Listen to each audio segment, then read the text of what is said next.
You're thinking, is that the Van Halen I enjoy?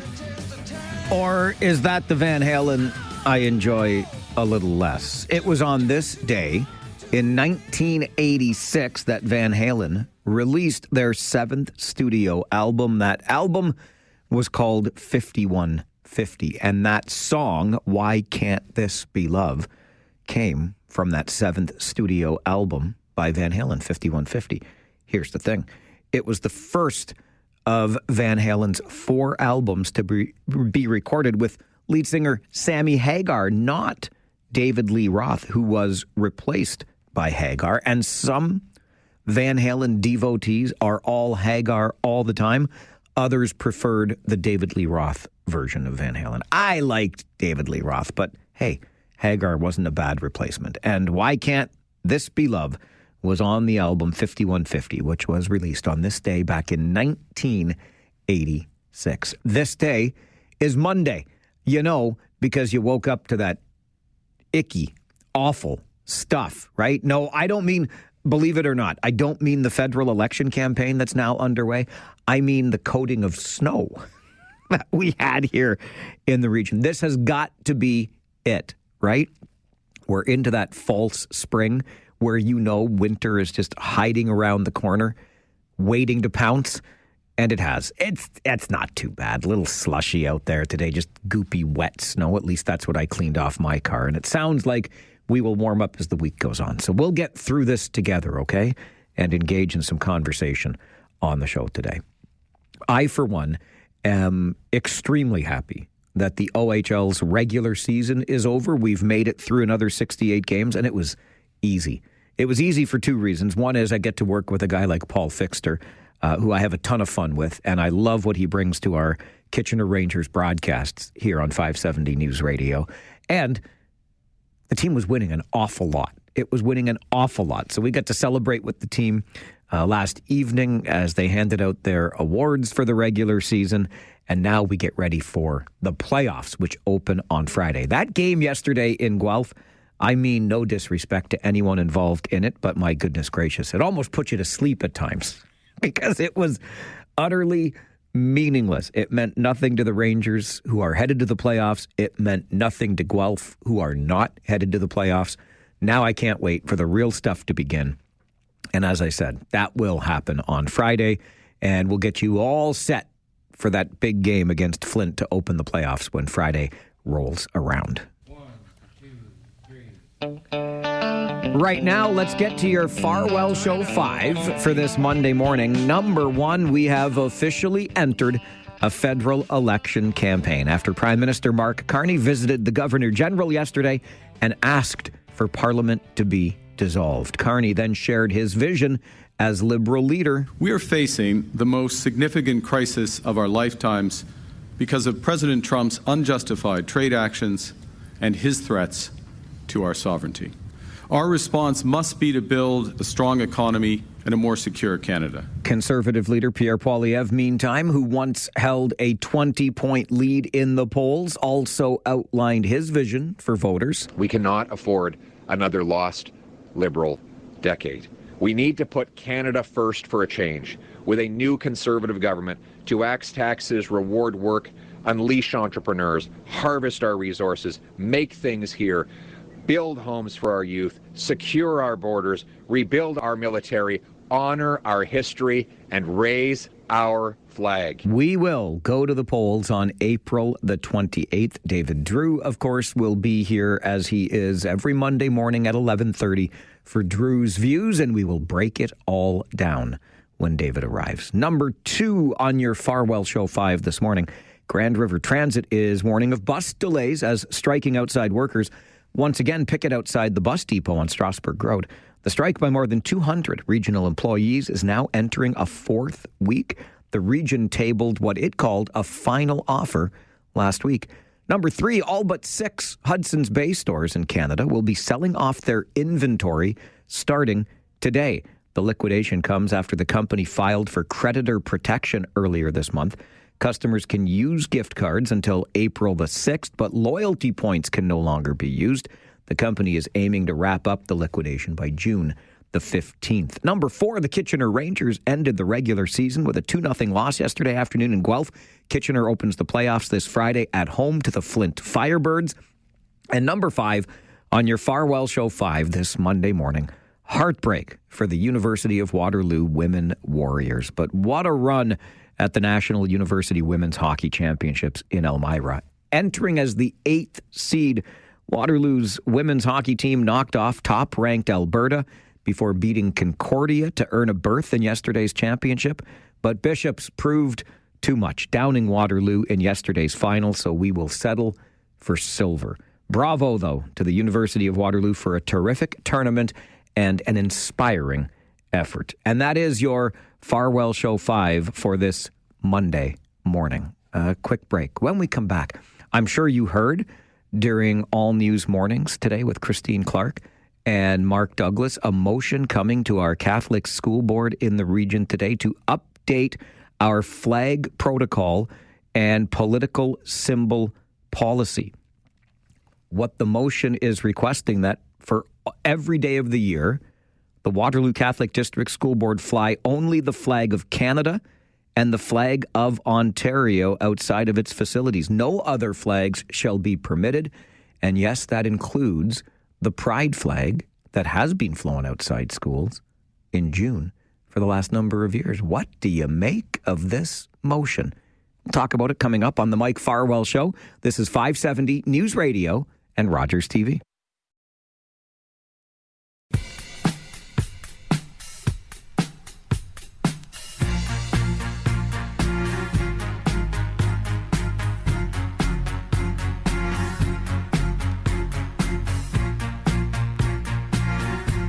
Well, here we go again, if I can put it that way, when it comes to our region's Catholic school board and the flying of the pride flag in the month of June. You may recall several years ago, a couple of school board trustees resigned their positions, talking about the sin that it was to not only fly the flag, but to engage in homosexual behavior. And of course, we know that in this country since 1968, and it's hard to imagine just over 50 years ago when you think about it, but homosexuality was illegal in this country. But we know by now that Pierre Trudeau brought an end to that. The state has no business in the bedrooms of the nation, but we also know that the pride flag has remained a source of controversy for many. And so there will be a motion brought to the Catholic School Board meeting tonight in the region, and there will be a vote on April the 28th. How coincidental is that? The same day we vote in a federal election, the Catholic School Board will vote on this update to flag protocol and political symbol policy. Contained in the motion is the language that the Canadian flag perfectly represents a nation that is now and will forever be glorious and free, and that the Ontario flag perfectly represents a founding province of Canada that is strong, prosperous, and compassionate. And both flags together because they represent our Constitution and collective laws, are fully inclusive and representative of all the diverse people who reside under their jurisdiction. And so the motion asks that there be a new external flag protocol updated as follows. For every day of the year, the Waterloo Catholic District School Board flies only the flag of Canada and the flag of Ontario outside of all of its facilities. If a third flagpole exists, it shall fly a flag representing the school board for every day of the year. That is the Catholic School Board logo on a white background. No other flags shall be permitted. And this includes internal to Catholic schools in the region, where no flags may be displayed, fixed to a wall, pole, hanging, or even on a sticker that include political symbols or slogans. Examples of such include those associated with the Pride, Progress, and Rainbow flags. Antifa red and black flags, Don't Tread on Me snake flag, Confederate flag, Black Lives Matter, White Lives Matter, fascist iconography, the Communist Star, hammer and sickle or raised fist emblems, the anarchist, MAGA, or the brands and colors of current political parties when they are used to promote these parties in a political context. As you can well imagine, this has been turned into an attack on a marginalized community, our LGBTQ plus community here in the region. Brooklyn Wallace is somebody who will be delegating at our Catholic School Board tonight against this motion and updated protocol. The Ontario flag might represent all Ontarians, but it is not saying to any specific marginalized group that you're accepted, especially when those marginalized groups have historically been oppressed by the Ontario government or by the Canadian government. And that is a fair point made by Brooklyn Wallace. As I said at the outset, it's just over 50 years ago that homosexuality was actually illegal under the law in this country. But one could argue that we have made tremendous progress in the decades since. And while historically there has been this oppression under the Canadian and Ontario flags, that no longer is the case today. The language in this motion is incredibly careful around not singling out the pride flag, but I think we understand that's really what we're looking at here. But it becomes the question of, if you fly one, do you fly all? Which other flags then become acceptable under the flag protocol? So this motion will come before the Catholic School Board tonight. There will be delegations against the motion and even some in support of. I find it incredible that we get ourselves so twisted up over a flag and the colors on that flag. I don't quite fully grasp that, but as I said at the outset, here we go again at our Catholic School Board. It'll be an interesting motion and a series of delegations tonight leading to that vote on April the 28th. What do you make of this? Should the school board have just the Canadian and Ontario flag flying, and should a third flagpole be available, just the school board flag and logo? This is the Mike Farwell Show, 570 News Radio and Rogers TV. Waterloo City Councillor for Ward 3, Hans Roach, has written a reasonable and thoughtful response to the motion going to the Catholic School Board tonight, asking that it be retracted. For, among other reasons, Hans Roach writes, it's a harmful motion because banning symbols like the pride flag signals to us LGBTQ plus students and their families that they're not fully welcome, which contradicts the church's call to accompany all people with love and respect. It also is a motion that claims to promote unity, Roach writes, but responds to division by silencing one side rather than fostering dialogue. And it goes on from there. So not going over well with the community at large, but will be discussed unless it is retracted before the meeting tonight. Let's go to the phones and hear from you. Reza, good morning. Good morning, Mike. How are you? Fine, thank you. How are you? I am very well, thank you. I just wanted to mention, I came to this country 20 years ago, and I never learned these things back home. And I'm so happy that I learned about these things here in Canada. But I want to mention that this is an extremely slippery slope, looking at it from a different angle, from a point of view of a person who didn't grow up here. I just want to tell you that I just want to remind everybody, we have Charter of Rights here. We have freedom of expression, and this is an extremely slippery slope. Once you get there, you are starting questioning people's freedom of speech, freedom of right, all those basic human rights that they can believe in certain things. Nobody of those people are trying to shove it down our throat. What they believe in certain things, and I think those people who believe in that flag should be allowed to have that. And this is an extremely dangerous slope that WCDSP is trying to go through, because it's extremely unwelcoming, and it is very, very dangerous in terms of the rights that our very human Charter of Rights is spelling out. Reza, I appreciate the call and the thoughtful response, and I agree with you on that score. I'll say again, I don't know, I can't fathom why we get so twisted over a flag. And frankly, love who you love. Like, it ain't nobody's business but yours. It's tough for me on this one. It really is. Dave, I got about 60 seconds. Very quick, Mike. I agree with your overall summary. However, I agree with the proposed motion by the organization, whatever you call them, Catholic School Board, because it is a Catholic school board. And I want to remind everybody that our Canadian flag, which a lot of people are upset with, was recently adopted in our history. And even though I did not approve or agree with the adopted flag, I support it today. So that's my 2 cents worth. Have a great day. All right, Dave. Thanks for your 2 cents worth. And again, I'll just say, when it comes to a Catholic school board, we are to love thy neighbor.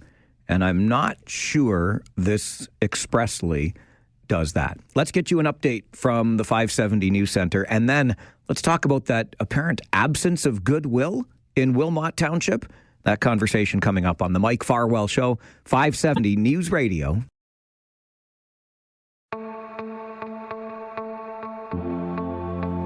Well, as you no doubt know, the Township of Wilmot just went through an incredible budget process. It started with a draft budget proposing a 51% increase.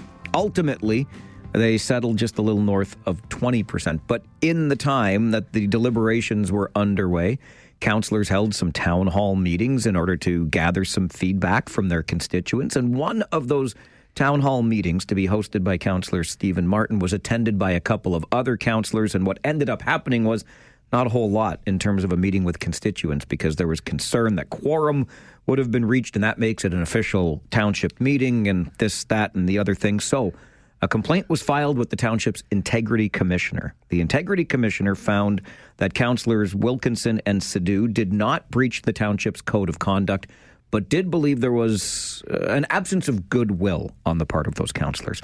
Ward 4's Lillian Dunstall from Wilmot Township joins me in studio this morning.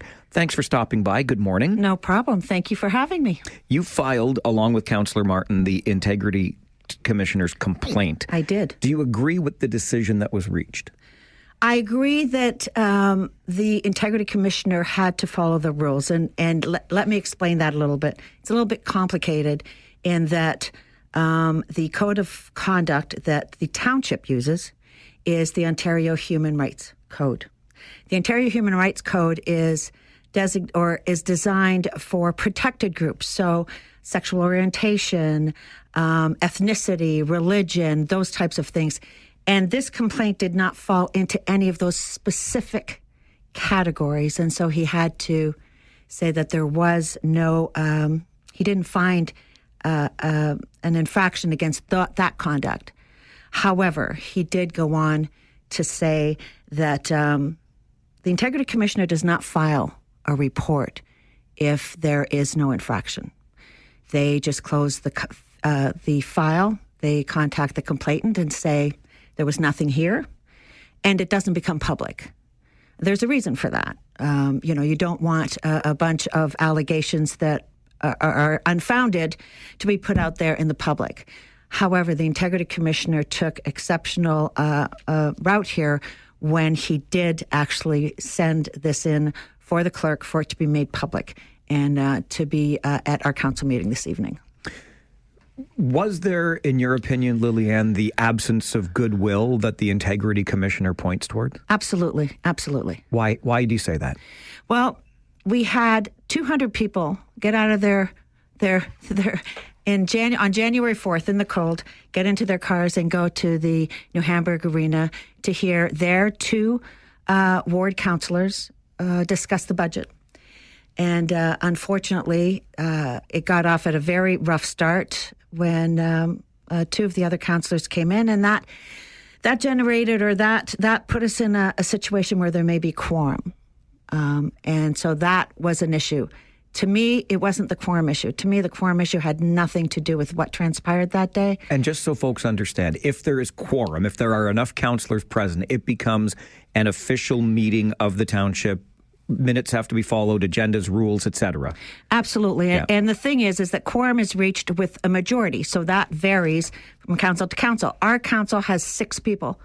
So if there are more than 3, then it could officially be a meeting. And that was Councillor Martin's concern. He actually found it to be enough of a concern that he sent an email the day before to our clerk and said, hey, there's already going to be Lillian and myself, and Councillor Cressman wanted to attend. He hadn't had one yet. That's 3. Could there be a potential issue? And her response was, yes, there's always a potential issue. You need to be careful. And so that's what he was basing his position on. Okay. So why did you end up canceling the meeting? We didn't cancel the meeting. What happened was, for the first 10 minutes, there was a lot of contention.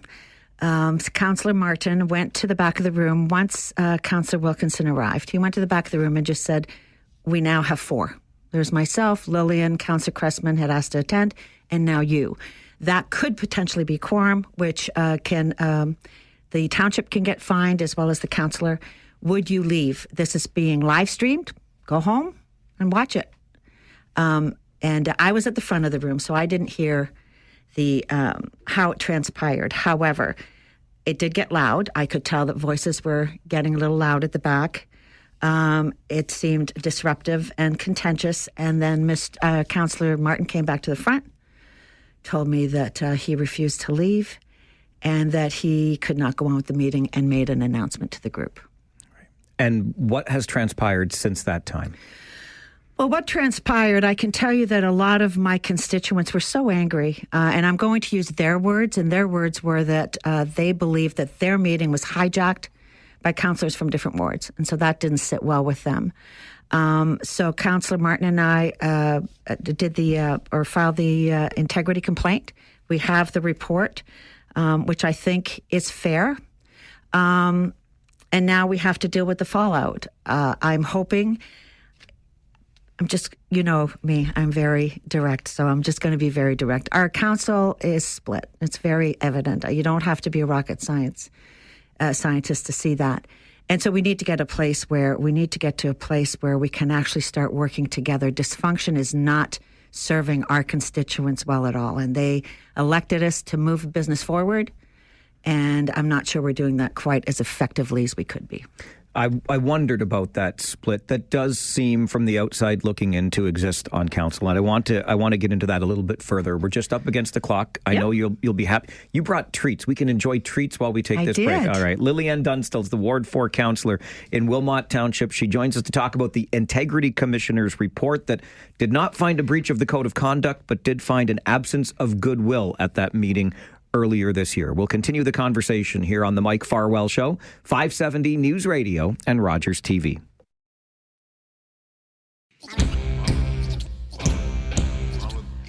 We continue our conversation this morning with Lillian Dunstall, a Ward 4 councillor in Wilmot Township, along with her colleague on council, Councillor Steve Martin, tried to hold and did ultimately hold a public meeting about the budget back in January. Yes, we did. But how would you describe the tone of that meeting? Were you able to get across to your constituents the message you had hoped to share? Well, the start of the meeting was obviously very disruptive, so that's not great that's not a great way to open conversation. However, they were angry. Absolutely, they were angry, but they did have some very good points and some things that I was able to take back. One of which was we didn't have any financial training. There was no financial training. Now, verifying with our acting CAO, he said where he had come from, there was. So I think that council would do well with financial, dealing with budgets, and also governance, which I think is a big piece. So those two things I think came from that. Everyone got to have their say. There were other things that came out of that meeting. Six Sigma, I don't know if you're familiar with that. It's a program that's run to create efficiencies in organizations. He brought that up, and I was actually able to find more information about that. So it was productive. However, I must say that at about the 1 hour mark, I did kind of lose it a little bit, and because everyone was complaining, and we had been at this for an hour, and I thought enough complaining. It's not getting us anywhere. It doesn't matter how we got here. We're here now. So let's figure out a way to move forward with the mess that we've been left with. Speaking of moving forward, we had discussed briefly before the break that you sense a real divide on this council. Yeah. So how does this council then move forward? You still have almost 2 years to work together before the next municipal election. That's a very good question, and it's something that we really need to address. I had reached out to one of the councillors involved within a week after the event. And as you know, I'm very direct. And during my conversation with him, I said to him, how could you do that to me and to the constituents? And thank you that he had the respect for me and the integrity to say to me that the decision was made based in anger. And that if he had to do it again, he would make a different choice. That, to me, was very appreciated. And I'll tell you why. Because I've had a very long career. I have made mistakes in my career, as I'm sure everyone else has. The mistakes that are the hardest to accept and to atone for are the ones, and I've made a couple of them, that are made in anger or frustration. And I think that's what occurred here. And now that I know that to be the case, now we can start building a bridge between myself and him and the rest of council. What would you say, Lillian, is at the root of this split or dysfunction on council? I know that in the Integrity Commissioner's report there was a reference to age, and I actually think that is so, that diminishes everything that each and every one of us brings to the table. We've got a farmer. We have a headhunter. We have myself, who is a vice president of business operations. We have a councillor with an S. We have an entrepreneur. Young, older. I thought this would be a great council. The division in my mind, and I'm only speaking for myself, is a lack of respect, a lack of collaboration. And one of the big key issues is, for me, is governance. The Municipal Act is very clear about the roles, and you can't have one. There are two people running this township, or two entities. One is council, and they set policy and have a high-level overview. That's what we do. The other is implementing that policy, as well as taking care of the operation. And I have found, when I vote against something that's been brought forward, that it's typically about a governance issue. It's typically about, you know what, that's not where we should be. Just like the township can't come over to our side and we can't come over to their side. We need to build a strong relationship between both sides so that we can move forward. How do you go about doing that? How do you build bridges with this council so that it functions better for the next almost 2 years? Well, in my previous life, I can tell you, as a vice president, the president would put us all in a room, close the door, and then say, figure it out. I'm paying you well, figure it out. And there were some very frank conversations, and sometimes there were, the language got a little blue. But we walked out of there content that we had addressed everything that we needed to address. And I really wish we could do that. And I don't know if we can find a way to do that. I don't think it should be done publicly. That is not going to help our council. But there are very strict rules about having closed sessions about what you can discuss. So I don't know if we can find a way to do that. But I certainly think there needs to be take the gloves off, have that discussion one-on-one. I've had discussions one-on-one with each of the councillors, but I do think we need to do it as a group. And I'm hoping that this blow up it's kind of like it blew up the bridge, the attention the Integrity Commission brought to this and the behavior of our councillors. And now we can start. Now we can start from the bottom and try to rebuild trust, because I have to tell you, our constituents are not getting what they voted for, and that's really unfair. What are they not getting? They're not getting a council that can move business forward. If we're continuously voting against each other, it's unusual for a council to have an even number. I had actually looked into that, and out of 10 councils that I looked at, we were the only ones that had an even number, which therefore brings a problem of having a tie vote. And when there's a tie on a motion, the motion dies on the floor. So if there's a tie, the motion doesn't go through. I've always thought it curious that Waterloo also has that even number, but shouldn't we have different viewpoints on a council, Lillian? I do. I think I do think that we should have different councils. My issue is politicking, and sometimes politicking gets in the way. And when I say politicking, I mean not doing something that is illegal. That's certainly not what I'm saying. But perhaps manipulating a process to have an end result. That I don't appreciate. And I think that some of that's been going on here. So if we could just stop the politicking, and, when you vote for something, you should be voting for something because you believe it, not because your other 4 councillors are going to vote yes. You really want to vote yes. But politically, it's not great to vote yes. So I will vote no, knowing that full well it's going to go through because the other 4 councillors have voted for it. But I get to wash my hands and say I didn't. That, to me, is politicking, and that does so much damage to our council. This Integrity Commissioner's report comes to council tonight. Do you accept it? Yeah, we accept it. It's in the consent agenda, which means that it's not necessarily on the floor. If somebody wants to pull it, whether it be myself or Councillor Martin or perhaps some of the other councillors, they can do so.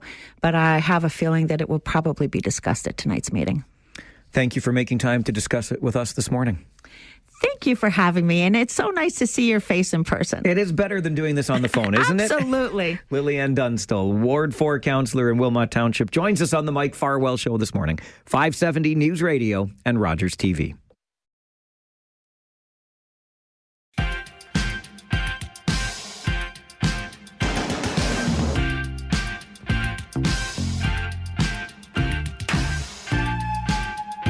We began our show today talking about a motion coming before the Catholic School Board tonight. It will not be voted on. The vote will happen at the end of April, the 28th to be exact. But the motion coming before the board tonight, while not explicitly saying this is in opposition to the pride flag being flown, does wish to see the school boards, the Catholic school boards flag protocol updated so that no other flag besides the Canadian, Ontario, or school board flag flies. So we can read into that what we wish. But Yvette sends an email in response to that to mike@570news.com that I really think we need to take a moment to consider here.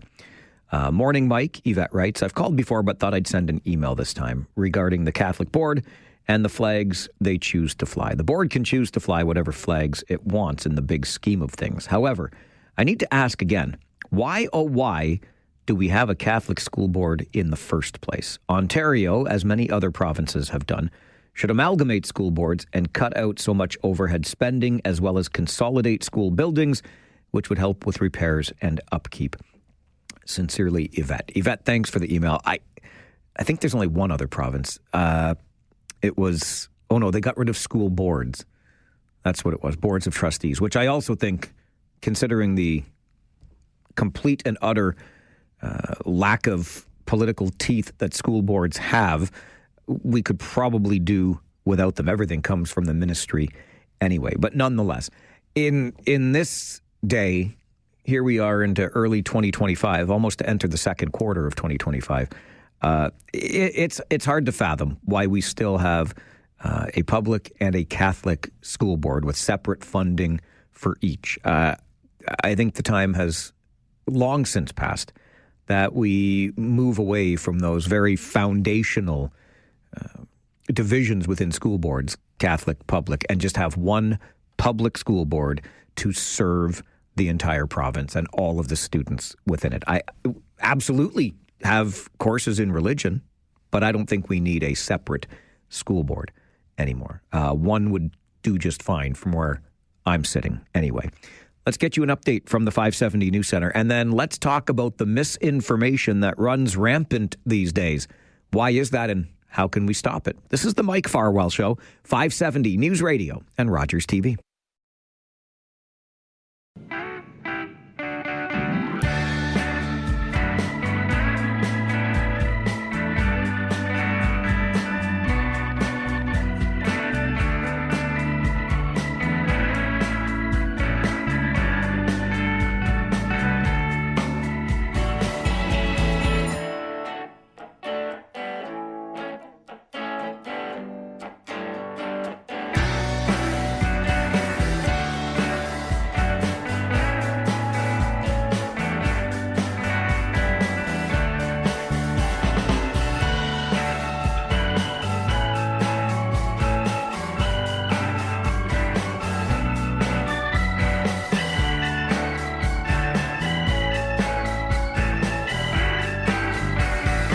Well, it seems, at least according to a new report by the Canadian Centre for Policy Alternatives, that there are millions of Canadians who are absolutely starved for local news coverage because there have been tremendous gaps created as the number of local news outlets has been in significant decline. And what the Canadian Centre for Policy Alternatives has found, that we're now left with 2.5 million Canadians who live in a postal code with either 1 or 0 local news outlets. And that's twice as many as we found in 2008. So to put it bluntly, says David McDonald, who's the co-author of the report and a senior economist with the Canadian Centre for Policy Alternatives, quote, local news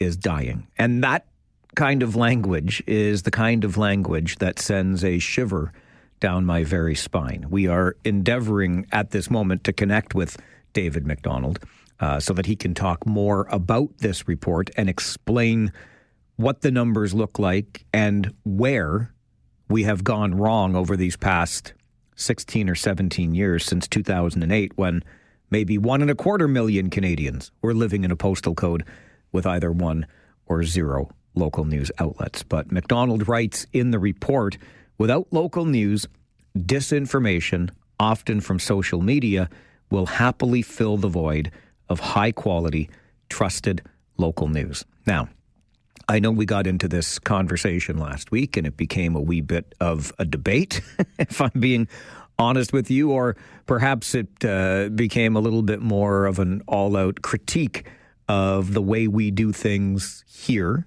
at 570 News Radio and the way we do things in media in general. I get that, but I am a big believer in this gulf of disinformation that exists right now, because when we do not have access to that local news, there is no question that other sources, primarily from the internet, often from social media, will fill those voids. David McDonald, the senior economist with the Canadian Centre for Policy Alternatives, joins the show to talk more about the report. David, good morning. Good morning. You noted that this is double the proportion since 2008. Now 2.5 million Canadians do not have even a single local news outlet. Where have we gone wrong here?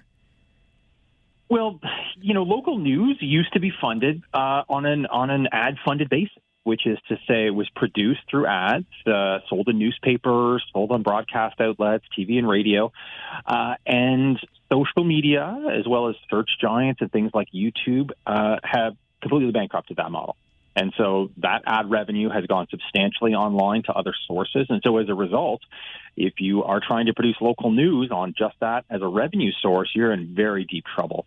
And as a result, we've been seeing pretty substantial reductions in print media, as well as private broadcast media. We've lost about 10% of those outlets over the last 15 years, with some of the worst losses actually coming in the last 2 years. 2023 was a terrible year for the loss of print media outlets, and 2024 was the worst year that we've had for the loss of private broadcasting outlets in Canada, which means it's much harder for Canadians, even living in big cities, to know what's happening in and around their towns, what's happening at City Hall, what's happening at the school board, what's happening in terms of local issues, which makes it harder for us to make basic democratic decisions. And what are the impacts of this loss of those local news voices, David? Well, it goes to the role of local media in our democracy. How do we make decisions? How do we care about each other? How do we weigh priorities? And how do we get a diversity of voices, but in a responsible way? So it's not just misinformation or conspiracy theories, but it's responsible journalism that tells us how things are going. Why was there a tax increase or decrease at City Hall? And why was that new development on the edge of town canceled or approved? These are things that you can't obtain without local news. And unfortunately, we are seeing the basic model for that local news being substantially degraded over the last couple of years. Now, it's not universally bad. I mean, there are certainly some areas like Ontario and smaller towns where we are seeing some growth, although in most provinces, particularly in small towns, we've seen pretty substantial decline, some of the worst in places like Newfoundland, where a quarter of all local newspapers or print journalism was lost in the last 15 years. And when it comes to cities, we see different levels of deprivation. And you noted at the front that there are 2.5 million Canadians that live in postal codes with one or no outlets. For most Canadians, though, there is some form of local news. It's just that it's very little compared to their population. And so in some cities, particularly regional centers, the situation isn't that bad. So this is places like Yellowknife, Whitehorse, St. John, Charlottetown. There is local news there, and then that local news is the only news that the rest of that province or territory will get. And so that if you're in that local center, that's not too bad. I mean, the rest of the province is going to be in a bad state, but you're probably not. One of the other things that's worth noting is suburban areas are particularly deprived of local news. And so these are places that are around the big centers. So they're not, downtown Toronto, downtown Vancouver, downtown Montreal. They're the suburbs. So this is Surrey, Vaughan, Mississauga, Laval. We've seen rapid population growth in these areas. They have their own city governments, their own school boards, their own hospitals, and almost no local news. And incidentally, little or no public broadcasting as well, which is one way that you can fill the void because it's not as based on ad revenue. Now, if you look at, one of the interesting different places where you don't see that trend in quite as bad a state is a place like Kitchener, where you have actually seen the opening of a new CBC outlet there, which is extremely unusual. We just haven't seen public broadcasters expanding with population growth. And that has offset to some degree some of the loss in print as well as private sector broadcast that's happening in Kitchener. Is there a way to reverse this trend, David? Is there a solution here? We need to move away from the ad-fueled model of funding local news that has really been the mainstay for 200 years in Canada. One of the ways, certainly, is we can rely more on public or community broadcasting on the broadcast side to try to fill that void of local news. When it comes to print journalism, whether this is legacy newspapers or online print, outlets that have started as print only, this is really the side that's seen some of the biggest losses. And it's not clear what the answer is here. Certainly federally, there are several new initiatives to attempt to support local journalism. The Local Journalism Initiative, the Digital News Tax Credit if people subscribe to local print journalism, the Canadian Periodicals Fund, which has really morphed into an aid for online print journalism. I don't know that, despite these new programs that have started over the last couple of years, there's certainly a recognition that this is a big problem. But we haven't stemmed the tide. We haven't stemmed the tide of the closure of print journalism, particularly with the pretty devastating loss in 2023 of a lot of Metroland outlets, one of which was actually in Kitchener. And so this becomes a big issue. And so I think that we need to continue to experiment with how do we substitute in potentially federal funds or potentially some other, substituting some other tax credits for people subscribing to online sites for the loss of ad money in the production of local journalism. But I don't think we've come to the right solution as of yet when it comes to the print side. David, I appreciate your time on the show today. Thank you very much for being here. Thanks for having me. David McDonald is a senior economist with the Canadian Centre for Policy Alternatives. He also co-authors the report that shows us 2.5 million Canadians live in an area where there is one or zero local news outlets. I know that you're here listening right now. I'm smart that way. What I'm curious about is where else you go. What other sources do you consult to get your information? And which is the most important information to you? Local, provincial, national, international? Where do you go besides here to get it? Would love to have the conversation with you on the Mike Farwell Show this morning. This is 570 News Radio and Rogers TV.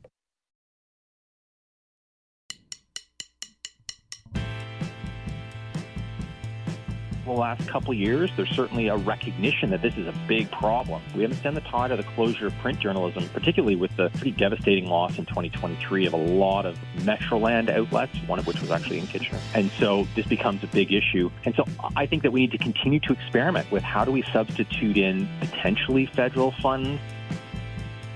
We did have those Metroland outlets right here in the region. We had the Waterloo Chronicle. We had the Kitchener Post. That's David McDonald, a senior economist with the Canadian Centre for Policy Alternatives and the co-author of a report that tells us that local news coverage in this country is in steep decline. And as it continues that descent, what fills the gap is, of course, misinformation and disinformation, primarily through the internet and social media channels. I know that you're here for a reason. You come to a show like this because you are engaged. You want to know what's going on in your community and beyond.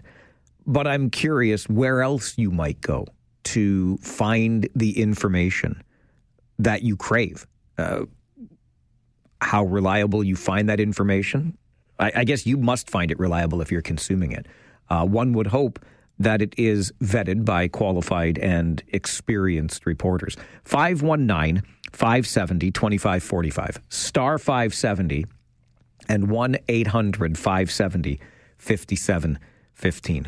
Where else besides here do you go to find your information? And I'm also really curious as to what kind of information you find the most valuable. As you know, here on this show, we are fiercely and proudly local. Our first half hour today was a deeper dive into council in Wilmot Township, one of our smaller communities in this region, right? We've got the 4 townships and the 3 large cities, and together we make up one region of Waterloo. And we spent some time talking about a sense of dysfunction on one of our smaller local councils in one of our rural communities, the township of Wilmot. And I think it's important for us to understand if our local government is working well for us, because as frustrated as we may get with our provincial and or our federal government, when is the last time you have done anything other than email your MPP or MP, if you've even done that? But I believe it to be very rare that we ever pick up the phone and reach out to our federal member of parliament or our provincial member of provincial parliament. Instead, what we do is we direct our attention to, and often our ire, to our local councillor, because they are the most accessible. They are the folks you are going to run into while you're shopping in the local grocery store, while you're in line at the coffee shop, wherever it happens to be. Those local councillors are the most accessible that we have. And that's why we focus so much on local on this show, because we want you to know what's going on in your own backyard, and hopefully that helps shape a perspective of what's going on elsewhere. Naturally, when we're in the midst of a federal election, which we are now in this country, we're going to give you all of the information you need to cast an educated ballot at the end of April, on April the 28th, when that election rolls around. And David Drewe will be here in just over an hour's time with Drewe's Views. He comes in every Monday morning to share his perspective with us. And David's got some deep history with the federal Conservative Party, having worked as a staffer with that party, and he knows the ins and outs of the goings-on in Ottawa. So we'll be able to talk about that and get that perspective from David later on. But it does concern me. It really does. And the number of times I hear from folks who have consumed their information in a place other than a media source that employs qualified, experienced journalists. The amount of time I spend trying to help people understand what's real information, what's misinformation, what's disinformation, and what is the actual truth. Let's just say it probably makes up 30% of my job today. And that concerns me, because when we don't have these media outlets sharing with us what's going on, we tend to go to other sources to find them. And they may look 100% reliable, but boy, oh boy, it's not too hard to be fooled these days online. This is the Mike Farwell Show, 570 News Radio and Rogers TV.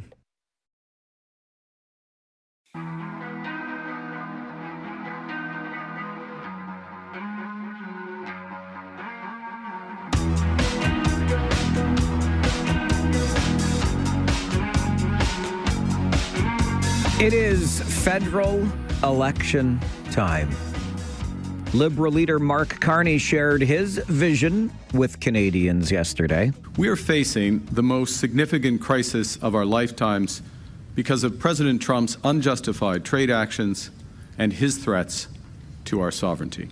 Our response must be to build a strong economy and a more secure Canada. Can we build a strong economy and a more secure Canada with a fourth term of Liberal governance in this country? Or do we turn instead to the Conservatives and leader Pierre Poilievre, who once had a 20-point lead in the polls and insisted that Justin Trudeau was the problem and he needed to go?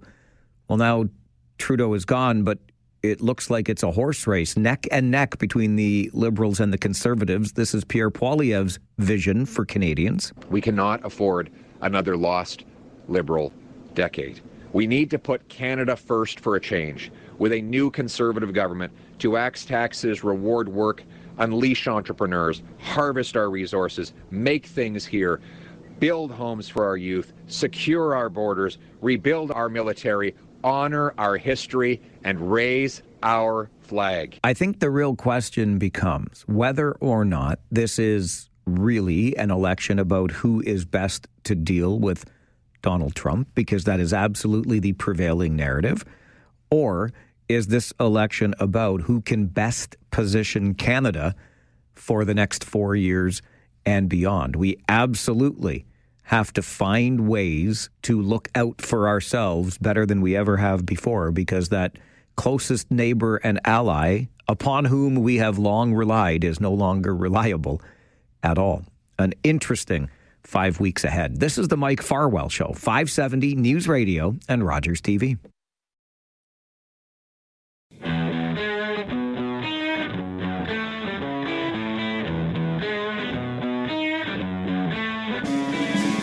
Well, despite appearances outside your window today, it is spring. We officially welcomed the season several days ago.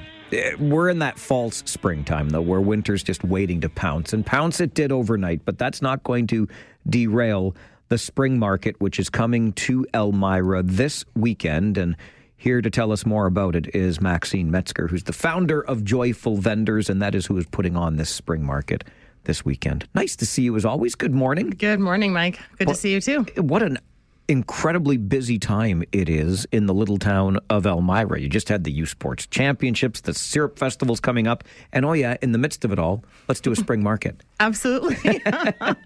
Elmira is a bustling town, and spring is coming whether there's snow there or not today. Exactly. So let's look ahead to the 29th, which is this Saturday, for the spring market in Elmira. What can we expect? Well, it's our third year doing the spring market in Elmira, and we have a lot of new vendors. So we've got 21 new vendors that we've never had before, plus some additional vendors that, of course, are our usuals. So they'll be set up inside and a few outside. Lots of crafts, woodworking, lots of good things to eat. The Syrup Festival is actually going to be there making some taffy cones, training some of their new volunteers 1 week before the festival. So they'll be outside serving that up as well. And lots of locally made hand goods that you can come and take a look at. So do we do this at the Woolwich Community Centre? This one is at Gale Presbyterian Church. Gale Presbyterian. Yep. Good. Okay, so Gale Presbyterian on Saturday. What do I have here? 10 till 3? 10 till 3. Okay. Yep. Now, you mentioned 21 new vendors, and this is the third year that you've done this spring market. So let's talk about the growth of this over the years, Maxine. From when you started out to where you are today, what would you say is the reason for this growth? I think there's a lot of people that have a side gig. They're working their full-time jobs, but COVID allowed them, gave them the opportunity to be at home and maybe pick up a hobby or two and then turn that into a business. What I love is these vendors will come through my markets for a couple of years, and now some of them have a brick and mortar store. So maybe they don't need to come to my markets anymore as a vendor, but they're going through that cycle of getting known, getting recognized in our community, building up their clientele, and then moving on to a brick and mortar store. So 21 new vendors that we have never showcased at a Joyful Vendors Market before, whether in Elmira or Waterloo. So brand new things for the people that are coming to shop get to see as well, right? So it's been a great journey. What inspired you to start Joyful Vendors? I wanted to give back to the community and these local business owners in a way that I would find passionate, because I'm an organizer. I love hosting events. I love having people into our home, you name it, right? There's something about organizing things that I absolutely love. It's not work to me. So if I can help another small business owner grow and become, more known in our community, and with social media posts and just interviews and talking with them, and it's actually a little bit of business mentoring on the side too, right? So that's why I love doing what I do. You and I connected initially because of your passion for all things local. Where does that come from, Maxine? I'm an Elmira girl. Born and raised in Elmira, and I've moved to a couple of other places in between, but I'm back to Elmira. I love small town living. I love what the community of Elmira stands for. There's something very wholesome and rich about the heritage of Elmira, and supporting these businesses that are local and understand the importance of keeping our money in our small communities, right? Supporting the girl down the street that sells bread, and supporting the woodworker when you need a new tabletop, or you need, it goes back to the rich tradition, I think, of the Mennonites and my heritage, right? Everybody in that small town did their thing, and everybody supported everybody else. And that's really what Joyful Vendors Markets is doing. And when you began all of this, did you think we'd be sitting here all these years later, third time around now for the spring market? I know you're doing multiple markets a year in Elmira, in Waterloo, as you've alluded to now, but it's growing, and new vendors keep showing up. Could you ever have imagined this kind of growth?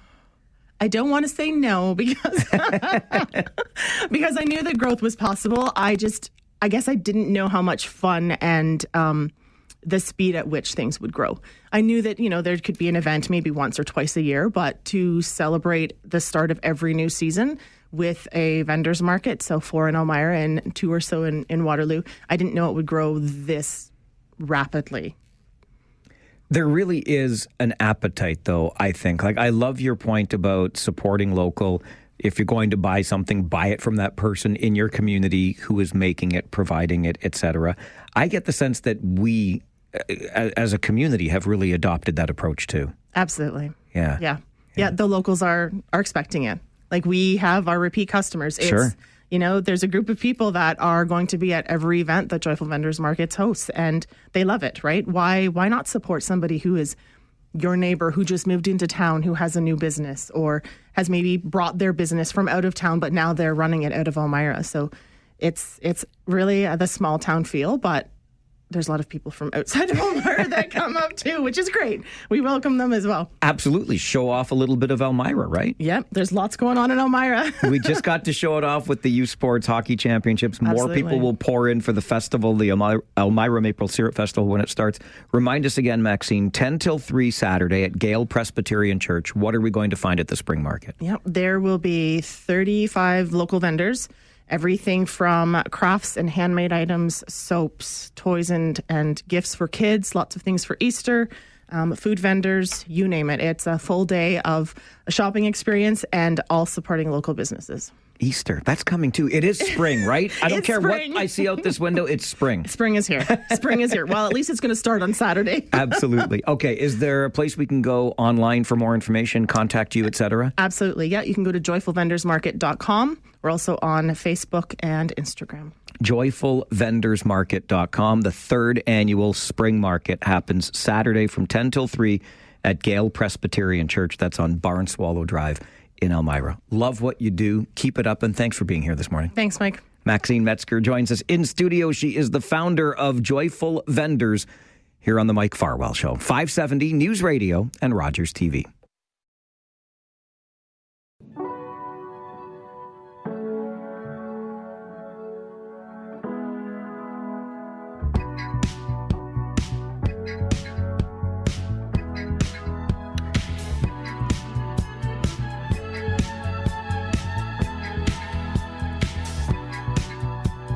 Well, we move from the third annual Spring Market coming up this weekend, Saturday in Elmira. It's the Joyful Vendors Market, 10 till 3, Gale Presbyterian Church. From that third annual Spring Market to the 11th annual Passion for Fashion fundraising event supporting women leaving domestic violence. And Nancy Cable is the organizer of the fundraiser, joins us for a conversation. Nancy, good morning. Good morning, Mike. How are you? I am excellent, thank you. How are you? I am good. Very Busy. glad to hear that. Busy, I'm sure, because you are getting ready for the 11th annual Passion for Fashion. Tell us more about it. Yeah, I was just sharing with the team like 13 more sleeps, and it's the event. So, it has grown over the years, and we started out in St. Jacobs at a very small venue, and now we're at St. George's Banquet Hall, and there's usually about 350 ladies there, and a couple men. Just a couple men. I think we need more men in that room, Nancy. We definitely do. We keep trying to get them to come, but I'm sure in the future.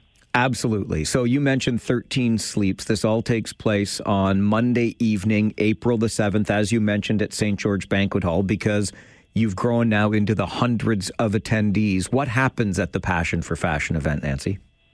Yeah, so this year we're fortunate to have Samra Zafar speaking, and we also have a silent auction and a fashion show from La Creme, and the fashions are modeled by clients of La Creme, so they're not professional models, they're just normal people helping out the charity.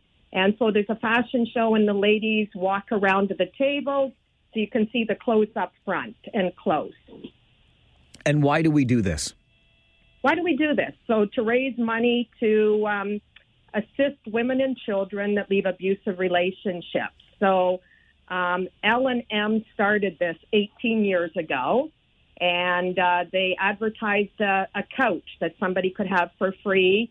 And a lady from Women's Crisis Services reached out. She was leaving there, needed a couch, and could she have it? And then from that, they started collecting gently used items and delivering them to women and children that needed them. So this money helps buy mattresses and beds, linens, whatever these ladies need in their apartments when they're starting out. Any idea, Nancy, over the years, how much money you've been able to raise? So up till last year, a little over 193,000. So the community's been very supportive of us. What is it that makes you passionate about being involved in something like this? What makes me passionate about it? I guess I just love Kitchener-Waterloo and building community. And there's a lot of need in our community, Mike. So it's nice to be able to assist others.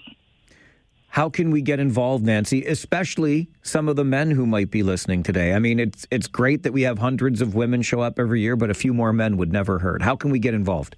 Yes, so it would be wonderful to have you participate. You could come buy a ticket to be at the event. And, of course, we could always use a little bit of assistance with volunteers. As we all know, charities are looking for volunteers, so we could also use some volunteers the day of. Is there a website we can visit or a way we can contact folks to get tickets or offer our services as a volunteer?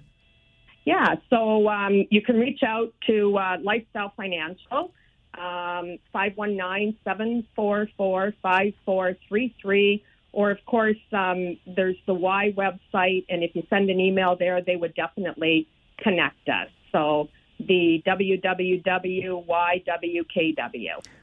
Are you ready? You said 13 more sleeps. You were just talking to the team. I know these things don't come together by themselves. How are you feeling 13 days away? You know what? It's I'm feeling good about it because we've been practicing for 11 years. So I feel good about it. So it's all good. Nancy, thanks so much for the work that you do and the time you've given us on the show today. I appreciate it. And we appreciate your support and the Rogers radio station support. Thank you. Enjoy the rest of your day. Bye-bye. Take care. Bye-bye. Nancy Cable is the organizer of the Passion for Fashion fundraiser in support of YWKW's Family Relocation Project. It's an evening of fashion, food, and fun. It's going to be at St. George Banquet Hall on a Monday evening. Perfect night to go out for a nice dinner at St. George in support of this tremendous cause. It's just $135 a ticket, and you will help them add to that $190,000 that's been raised over the past decade or so. If you want more information, you can visit ywkw.ca. And as Nancy and I talked about, obviously this is geared towards women, but the more men that can be there and support maybe the woman in their life or women in our community who are fleeing domestic violence, I think it's a pretty good statement to make for sure. So ywkw.ca is the website, the Passion for Fashion fundraising event in support of the Family Relocation Project, Monday evening, April the 7th at St. George Banquet Hall. This is the Mike Farwell Show, 570 News Radio and Rogers TV.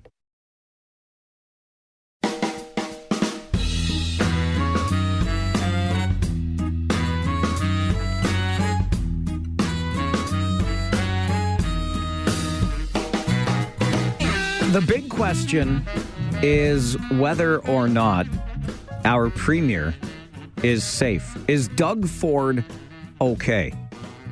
The question must be asked because apparently on or in a wooded area that abuts the premier's property in Toronto, there is a coyote den, or coyote if you're my grade 4 teacher who insisted on calling coyotes coyotes.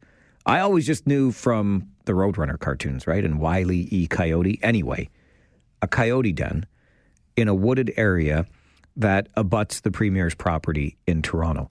And I guess these particular coyotes have grown so comfortable in their habitat that they show zero fear of humans.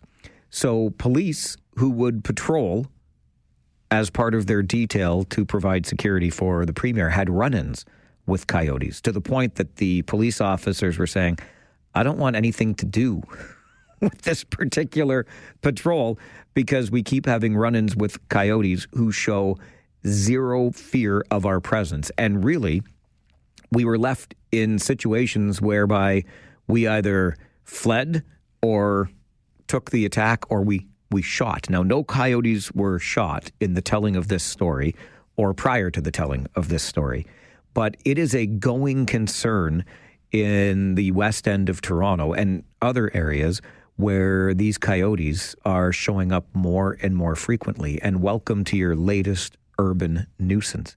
We've talked about this quite a bit here in the region, and I don't know about your neighborhood, but boy, oh boy, have we had our share, and I would say an increasing share of critters in our neighborhood over these last many years. It started with mice and some rats getting into the neighbors' pool filters and such, and there were more and more of them around. We've already spotted the raccoon again this spring. As you may remember, it was a year ago at the Super Bowl, so not the one just passed, but the one that Kansas City could win 2 Super Bowls ago. But our poor little Rosie, the pandemic pup, got sprayed by a skunk in the backyard.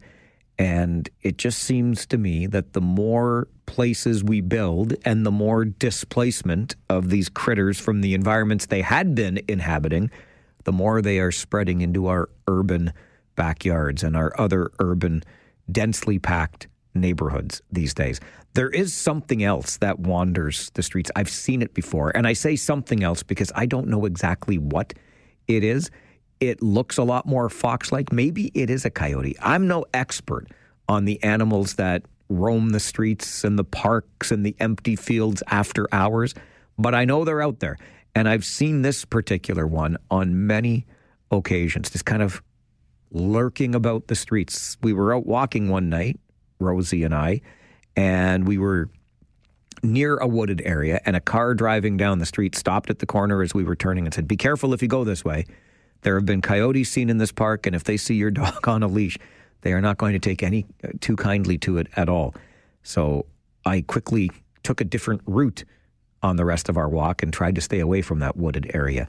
These are the issues we deal with in our urban centers today. And just know the next time you see that raccoon or maybe even that coyote, you're not alone. Our poor premier at his home in Toronto can't even get the usual security detail because the cops have had too many run-ins with the coyotes. This is the Mike Farwell Show, 570 News Radio and Rogers TV.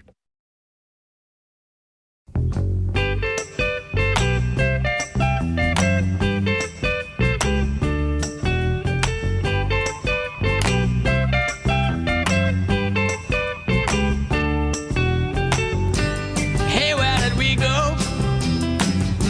Days when the rains came down in the hollow, playing a new game, laughing and a running, hey, hey, skipping and a jumping in the misty morning fog with our hearts a thumping, and you,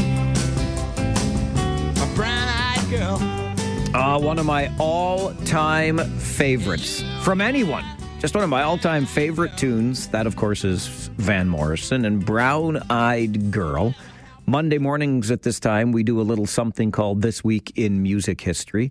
And helping us with it every Monday at this time is musicologist Brian Allison. Why, oh why, Van Morrison and Brown Eyed Girl? To start the segment today, we shall find out. But don't forget to check out Brian's Facebook page, This Week in Music History, and you can learn even more about the tidbits we'll be talking about on the show this morning. Good morning, Brian. Hi, Mike. One of the greatest scandals ever, I think, in music history comes up this week. But before we get to that, we must, and sadly, remember and acknowledge the passing of Taylor Hawkins on This Week in Music History. What a huge loss, losing Taylor. So that's the anniversary.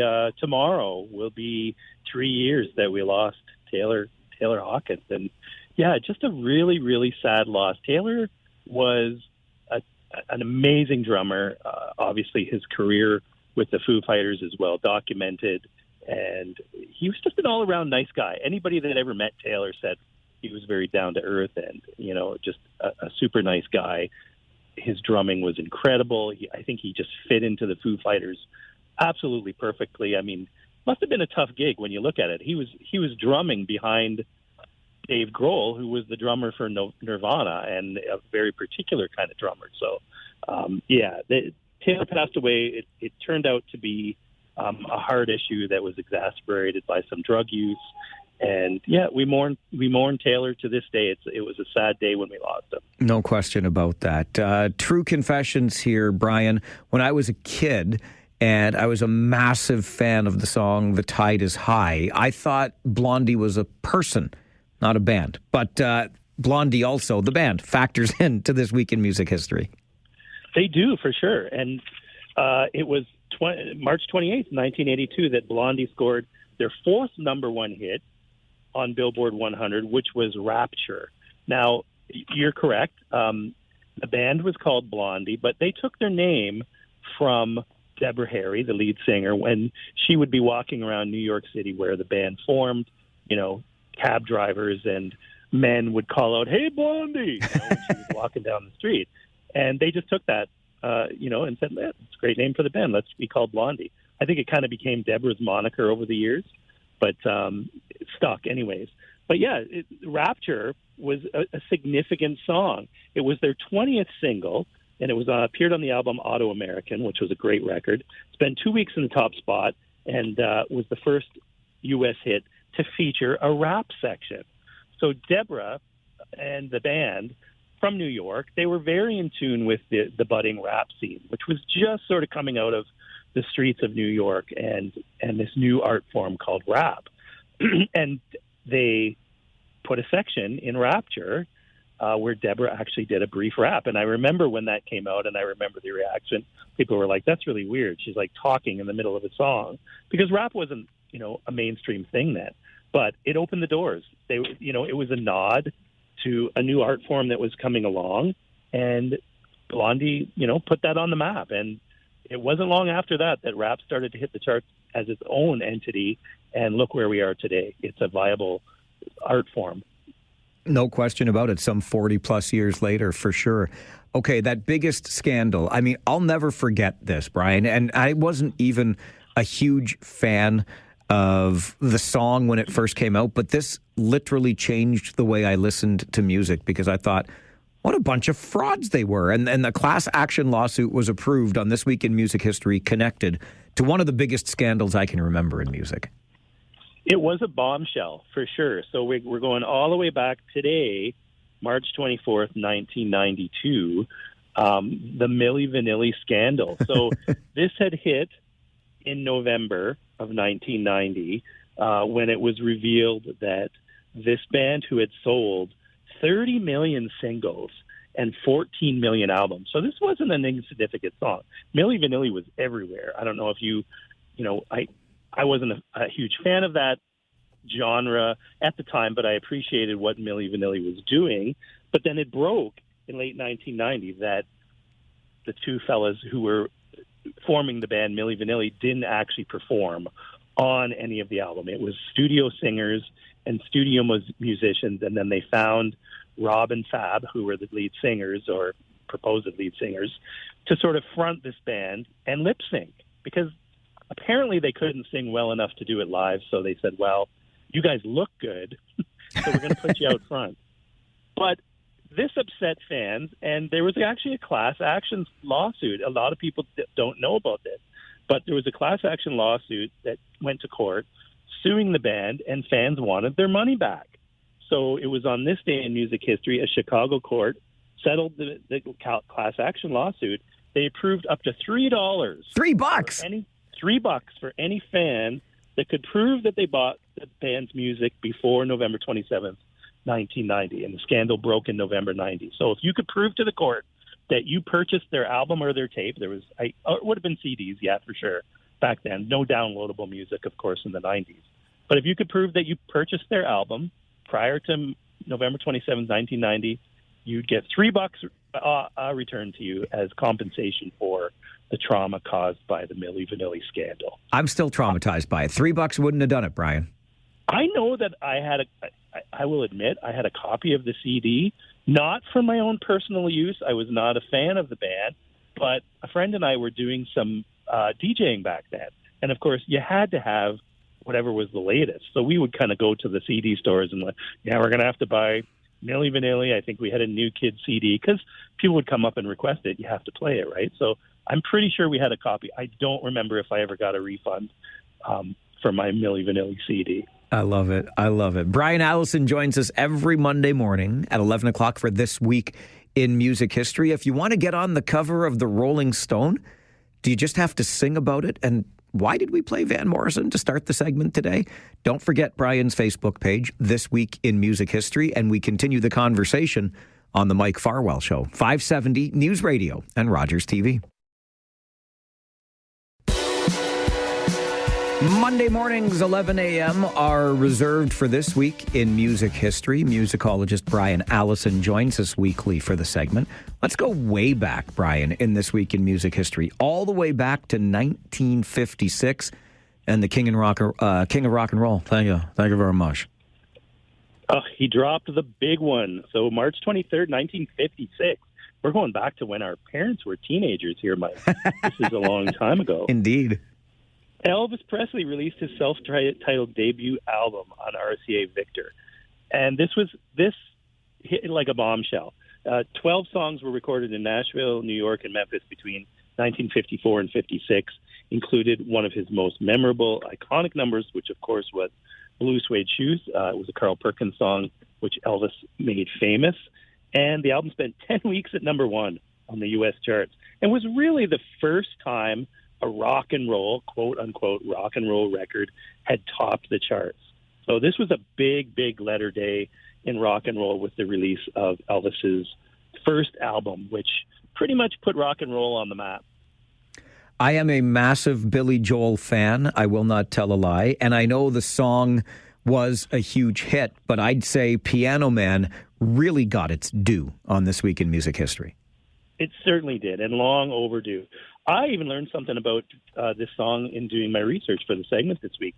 So Billy Joel released Piano Man back in the 70s. It went on to be his signature song, of course. But it never topped the charts.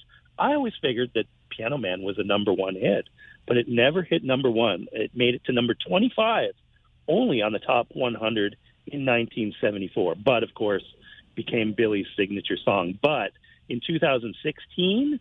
the U.S. Library of Congress decided that they were going to preserve Piano Man in the National Registry, and that's because of its quote-unquote cultural, historic, or artistic significance. So there's not a lot of songs that the U.S. Library of Congress have retired basically into this fame, National Recording Registry, but Billy Joel's Piano Man was selected in 2016, March 26th, and is now part of the U.S. Library of Congress. As it should be. We talked earlier, Brian, 3 years ago tomorrow, we mourn again the loss of Taylor Hawkins, the drummer for the Foo Fighters. I should have talked to you about the major Canadian artists that Hawkins was connected to. Who are they? Yeah, so Taylor was a hired gun. Before he went to the Foo Fighters, he always wanted to be in a band. And he found his band with Foo Fighters. But prior to that, he had toured extensively with two major Canadian superstars. So he was the drummer for Sass Jordan in her heyday of the 90s. And then he got a big call to go and play on a little bit of a big album, Alanis Morissette's Jagged Little Pill, when she went out on tour, which was one of the biggest tours of the 90s, toured the world for almost 2 years. And Taylor was part of that touring band. He was Alanis's drummer, and it was at that time that he actually got the call to join the Foo Fighters. And he left the Jagged Little Pill tour to go and join the Foo Fighters with Alanis's blessing. So that was a pretty cool thing of her to do. Was it ever? And Sass Jordan, there's a name I have not heard in quite some time. She's still around. She's still touring. I actually saw Sass with Taylor Hawkins back in the 90s. So I did get a chance to see Taylor before he was the famed drummer for the Foo Fighters. Very cool. Very cool. Dr. Hook and the Medicine Show got their cover of the Rolling Stone, I guess, just by singing about it. I love this story. This is just, to me, this is just the greatest story of a band getting their due, so to speak. So March 29th, 1973, Dr. Hook, and back then they were called Dr. Hook and the Medicine Show. They'd been around for years. They've been touring since the late 60s, had a kind of a cult following, but they wrote this song called The Cover of the Rolling Stone, which was basically about a band getting big enough to get their picture on the cover of the Rolling Stone. And the song reached number 6 on the U.S. singles chart. And in accordance with that, what did Rolling Stone magazine do on March 29th, 1973? They put Dr. Hook and the Medicine Show on the cover of the Rolling Stone. So art imitating life, life imitating art, I'm not sure which one it is, but it's just the coolest story. And the other decent thing that is not rumored to happen, the band members have literally said this happened. There's a lyric in the song, of course, that says, "Gonna buy 5 copies for my mother." Each of the band members went out, bought 5 copies of the Rolling Stone magazine, and gave it to their moms. There you go. Which I thought was pretty cool. Absolutely. So that is definitely life imitating art, I would say. And, I think so. And finally, Brian, this week we remember Hugh McCracken. Hugh McCracken. There's a name that should stick in your mind, but probably not a lot of people know about. So Hugh was another one of these unsung heroes of studio recording. Just a prolific guy. He was on a lot of recordings. I'll give you a couple of examples of people he recorded with.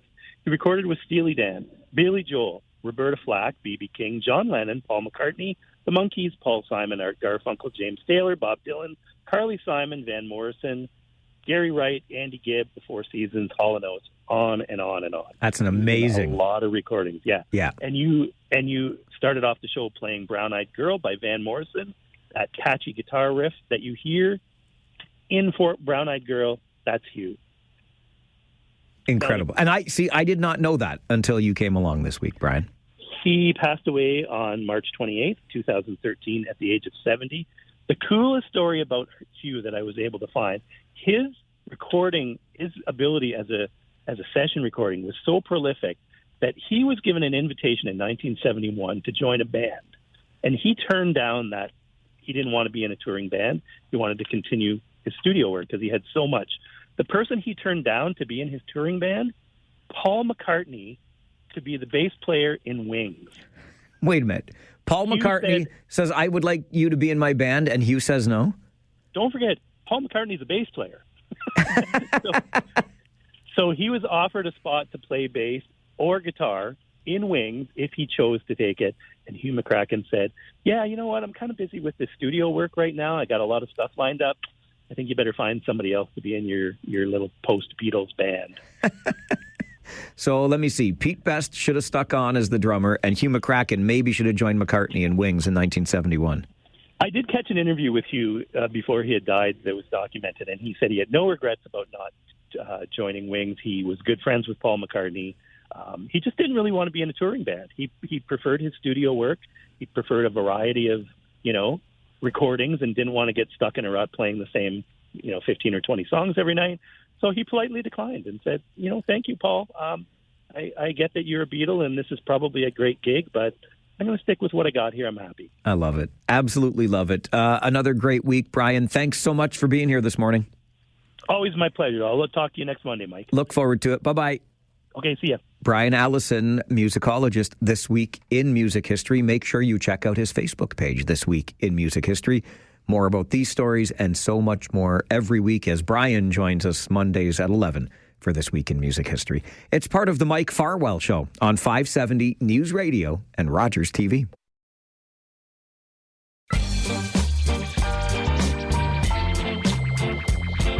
You knew it was coming, and now it is here. I really wonder how Conservative leader Pierre Poilievre and the Conservatives feel now that it's here, because they got exactly what they wanted. I've said this on multiple occasions. Trudeau must go. We can't have 4 more years of Justin Trudeau. Well, Trudeau went, and in came Mark Carney, and there has been a resurgence in the popularity of the federal Liberal Party, to the point that the polls, and take them for what they're worth, they're just a snapshot in time, and who knows who is conducting the poll. Depending on who conducts it, you might get a different result, but the polls are indicating this is a neck-and-neck race as a federal election campaign gets underway. Mark Carney visited with the Governor General yesterday, asked her to dissolve Parliament. She obliged, and the campaign is on. Notice how I haven't mentioned Jagmeet Singh's name in all of this, because why would I? It's Pierre Poilievre or Mark Carney to be our next Prime Minister. And every Monday morning at this time, David Drewe joins us to share his perspective on all things political. Drewe's views and the view of this election campaign coming up on the Mike Farwell Show, 570 News Radio and Rogers TV. Has anybody heard from Crazy Dave? Has anybody heard from Crazy Dave? Has anybody heard from Crazy Dave? Now that cat couldn't spell to win a bet, but he carried this battered notebook full of his poetry. More soul per square word than the Lord's Prayer. He was the kind of guy that called a spade a shovel, and a violin a fiddle, and a lady ma'am. And I don't even know why I think of him now. Maybe because he never told me a lie he'd have to apologize for later. Because he'd speak to a guy straight, eyeball to bloodshot eyeball. Like he'd never even had a secret. That is our boy, David Drewe, owner, Negotiating Change, Government Relations, Stakeholder Engagement Strategies. David joins us every Monday morning at this time for Drewe's views because, you know, he had a view from Parliament Hill for a while back in the day. Good morning. Good morning. Are you excited? Is it like Christmas time? It's more like we're now counting down the shopping days until Christmas. You know what I mean? It's Christmas season. We're not opening the presents yet. But yeah, you know, you're walking through all the displays differently. By the way, you had mentioned Tim Lewis opened his office in the boardwalk here. Yes. Is it coincidence that that used to be a pot shop? No. Okay. Well, no, it's took me a second, but yeah. It's, okay. You can't miss it when you drive in. Yeah. That's kind of the point. Yeah. Yeah. I just got a picture sent to me from Al, who lives in Cambridge, loves to grind my gears because Al thinks I complain too much. He's right. I mean, I can't fault him on that. I think you complain just enough. Thank you, David. It's a little bit like Goldilocks around here. And Al already has a sign on his front lawn, so he is election ready one day into the campaign. I saw, I'm not going to name the candidate, but I saw a couple signs from one candidate along the drive, and I'm thinking that they're illegal. Oh, really? Yeah, unless the rules have changed, you're only allowed 2 signs between intersections from the same party on regional roads. And they kind of had a cheater on it with a 2.5 sort of thing. And I'm not sure it's like really, if you have a grouchy bylaw officer, you're going to just find some missing signs. Come on, find me a grouchy bylaw officer. I can't stand the signs. But anyway, at least we know there's an election that is underway. Why do you think that Chrystia Freeland is owed a debt of gratitude from her party? Let's go back to the day before she resigned. How many Liberals would actually think they had a shot in the election occurring today, that day? And now, you know, again, it's not in the bag for them. They've got to work for it, but it's attainable. They're the favorites. All because of Chrystia Freeland. If she had not resigned in the way that she did to force a decision, all the other Quislings on the Liberal backbench would have been very happy to have gone forward to their defeat. But Chrystia Freeland gave them a chance. And I'm not saying she was owed anything in the leadership race, but especially because of how that leadership race turned out, I think a whole lot of Liberal MPs, incumbents, should be calling Chrystia Freeland today and saying, thank you for the chance I have. I think that's an excellent point. And on the other side of that coin, you and I were just kind of chatting during Matt Hutchison's 11:30 update. If you're the Bloc, if you're the NDP, don't you wish you had supported the Conservatives back in November and toppled this minority Liberal government before Chrystia Freeland did what she did? Oh my gosh, yes. And it's sort of funny because everybody saw this coming. I mean, we knew Trump was elected in October. We knew he was crazy. It's really just so crazy unprecedented how all the numbers changed so quickly. Yeah, you know, it wouldn't have been a spectacular victory for either one of them, but either one of them would be hoping for mediocrity at this point right now, and they would have taken that mediocrity they would have got last fall today. All right, your notes say the numbers. Oi, I assume these are the polling numbers and not the fundraising numbers, I mean, the Conservatives, boy, are they flush with cash coming into this campaign. But I assume you mean the polling numbers. I do mean the polling numbers. I cannot recall ever a quick shift like this. And I keep going back to, you remember way back when I said what it would take for Justin Trudeau would be some issue so big that it made us want to forget about the Liberal record. And Donald Trump delivered it. And now, I still don't know. If Justin Trudeau had stayed, would they have been able to capture this anti-Trump wins? And I'm not sure they would have. I don't think so. I think Justin Trudeau would not have been able to have done anything he did and get credit for it if his name had still been in the hat, so to speak, while we were doing this. I don't think he would have gotten any credit because we were done with him. And if he hadn't said he was leaving, the air would have stayed in the balloon and there would have been no credit given. But he resigned. And then Donald Trump started going even crazier with these tariff threats. And it's just the absolute perfect storm, like it was for Doug Ford in the provincial election. You know, how were the NDP and the Liberals supposed to attack him when he was defending Ontario against an external threat? It's very hard to criticize the person defending you against the external threat without sounding like you're pro-external threat. So that's where we're at almost. And it's so fast. The question is, though, if it happens that fast, it can just as easily disappear that fast. And campaigns are volatile. It's an interesting election. I can't believe how interesting this is. It is. And one of our regular callers and loyal listeners pointed out something last week that I think deserves a little more oxygen. And that is, to your point, if Trudeau had not resigned, would this not be a campaign about the last 9-10 years of the Liberal record? And the carbon tax. Fair enough. Shouldn't that still be a part of this conversation? Like, it can't all be about the external threat that is Donald Trump. Well, okay. Now I'm going to be getting on my grouchy side. Okay. It's not that all of a sudden we're going to forgive them the last 10 years because they have to respond. It's that everything they are doing to respond was conservative platform over the last 10 years. Hey, we're going to get some pipelines built. How are you going to do that? Oh, well, we're going to actually get the regulations out of the way so things can get done in a predictable timeline. Wait, isn't that all we've ever wanted? All of these things they are now doing are forswearing their last 10 years. And so it's like, literally, am I trusting, we pick on Tim Lewis again, am I going to trust Tim Lewis to fix all the damage Tim Lewis has done over the last 10 years? And the polls say yes. The polls say that, right now the Liberals are the favorite to clean up the mess the Liberals made over the last 10 years.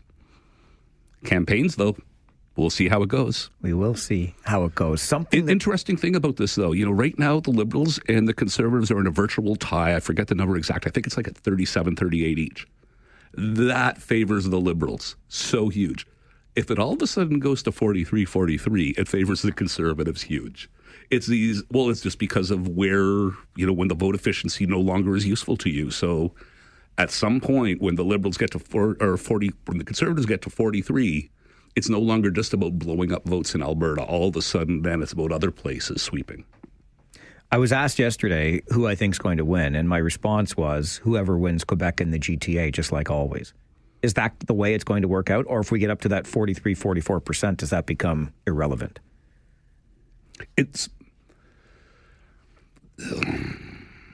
Well, the NDP are a big part of this.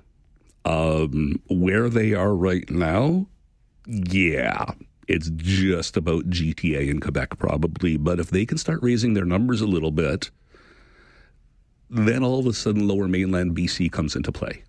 I was mentioning to you, well, we'll get back to that later, but yeah, there's these vote-rich areas, and you can get through to 1 million voters on one side of the GTA and another 1 million voters on the other side of the GTA in a morning.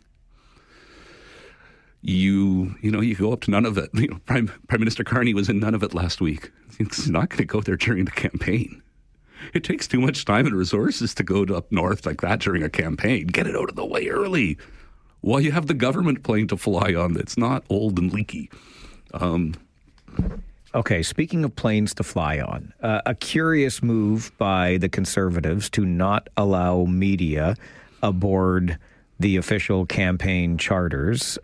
Mark Carney gets, I think he scolded Rosemary Barton. Look inside yourself, I believe, was the quote. And then the provincial broadcaster in Quebec is, they want pay for play? What is going on, David? All the chickens are coming home to roost. Okay, so yeah, first of all, the Conservatives and the media. You cannot be a member of the media following a national campaign on commercial travel. There is just no way that you will get the connections and flights you need to be able to keep up. Media paid dearly to get on these flights. But one thing I'd like to point out, because over the past week, we've been hearing all these people from the media talking about, oh, and this isn't free for us. We pay so much, and that's only for this, this, and this. But on the other side of it, political parties are not allowed to make $1 off overcharging the media for these flights, because then that would be an illegal campaign contribution. So there is this whole set of backroom, I don't want to say book cooking, but in terms of planning, you were charging the media this much for the tour up front. How do we make sure we're all relatively in the rules on this? It's a pain in the butt sometimes. And it used to be that it was worth it for the parties to do this because the media were the gatekeepers to their audiences. And that's not true anymore. And so I think this is the first time on a national campaign this has happened, but provincially we've been going this way in Ontario with no media coverage. I'm not surprised. I'm disappointed because I want good coverage of campaigns, but I'm not surprised. It's just not, it's a distraction from winning votes. What about Carney and his abrasive nature when it comes to being queried? Mike, I think you're coming from a place of ill will when you ask that question. Sorry. I do want to know, by the way, just for the record, we're into a campaign now, and he will not have to disclose what's in his blind trust until after the campaign. So it's possible he could be elected as our prime minister, and we still don't know about all of these assets and what conflicts they might create. Come on. It's so bad and so fair. You don't want to be making up new rules just for the one guy who comes along. That's a bad way to, exceptional cases make bad laws. Same sort of thing here. It's a reasonable law. It's just all of a sudden we've got this guy who's been elected for a week and is in a campaign. Any other circumstance, yeah, it's reasonable to give somebody time to assemble their portfolio and figure out exactly what it is. That's how Bill Morneau forgets to pay we charities for $40,000 trips, don't you know? It takes time to get these details right, especially when you're, Morneau also, he forgot about the villa in France he owned. It's reasonable to give these public office holders a period of time to make sure it's oh, geez, that thing that your dad left you, honey, actually, we've got to figure out what it's worth, too, because you're married to me and I'm a public office holder, so we've got to get that thing assessed that we haven't visited in 2 years. There's all this. The laws are reasonable. But boy, oh boy, it sure looks unreasonable in this case because here's this guy who's worth untold billions. And is it really with a B, eh? I have no idea. Okay. And that's just it. How much money do you make as a public banker? I'm not sure. I don't know. I'm curious because I've heard the B word thrown around, but I'm really? It's going to be a billionaire prime minister? Well, I don't know about that, but let's put it this way. He's got a lot of defined benefit pensions coming his way. Fair. which is worth their weight in gold, Mike. David Drewe joins us every Monday morning, 11:30 for Drewe's Views. We'll continue the conversation and the dissection of the campaign that we're now into on the Mike Farwell Show. 570 News Radio and Rogers TV. David Drewe, owner, negotiating change, government relations, stakeholder engagement strategies, joins us every Monday morning, 11:30 for Drewe's Views. Obviously much to talk about. A federal election is underway. What's going on with the public broadcaster in Quebec, David? No, that's a private broadcaster in Quebec. Oh, I thought TVA was like our TVO. No, Pardon me. No, TVA is their private sector. And it's kind of neat because last election and the one before, you had parties like the Liberals saying we're only going to be doing the official debates. Except in Quebec, the TVA debate is actually really extremely well watched. So every party wants to be on that one.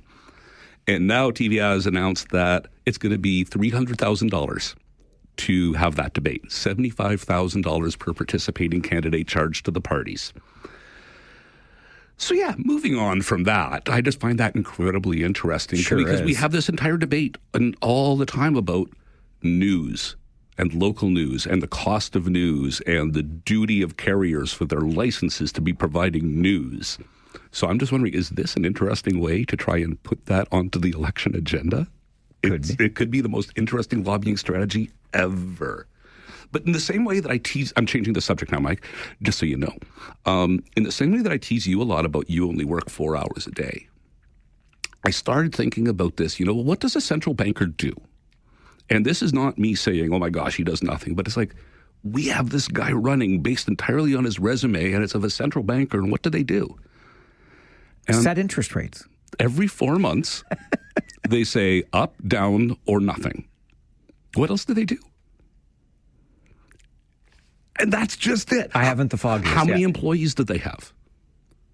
Like what? How do they make their payroll? Where do their sources of revenue come from? Like, if he does something wrong, do they have to lay people off at the central bank? I'm sure it is a heighty responsibility, but we're saying that he is qualified to be prime minister because he was at the central bank. And much like you, I'm sitting there thinking, okay, so 4 times a year, he's like a groundhog who works 4 times a year. He comes out of his cave, what? So Mark Carney is now Wiarton Willie. Well, I don't want to be that person, but it's like, if we are going to have a prime minister who is going to be elected based on his resume, I'd like to know what his job description was beyond every 4 months.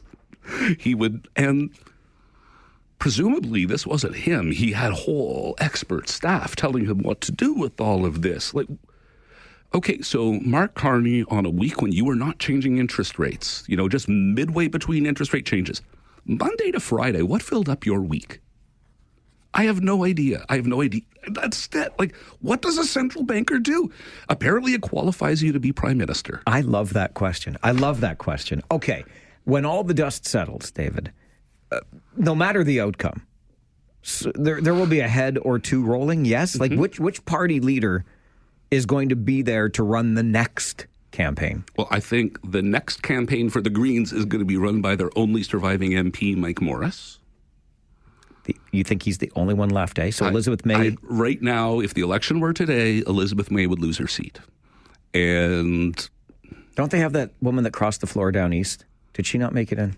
She won and then crossed the floor to the Liberals. Okay. And that was hilarious because it was over Palestine. And so she left the Green Party over their policy on Palestine, which was not pro-Palestine enough, and then went to the Liberals where it was even more objectionable to her. Apparently, it was just weird. Okay, so Mike Morris could be the lone remaining Green MP when this is all done. Mm-hmm. Okay? And yeah, Elizabeth May's co-leader is running in a seat that there's no way he's going to win in Quebec. So, they're both going to be off the table. Jagmeet Singh, it looks like, is going to lose his own seat right now. Forget about the NDP, it looks like, not having party status.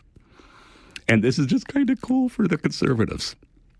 Because, you were talking about how they beat up Trudeau and they beat up the carbon tax so much that they took him off the table.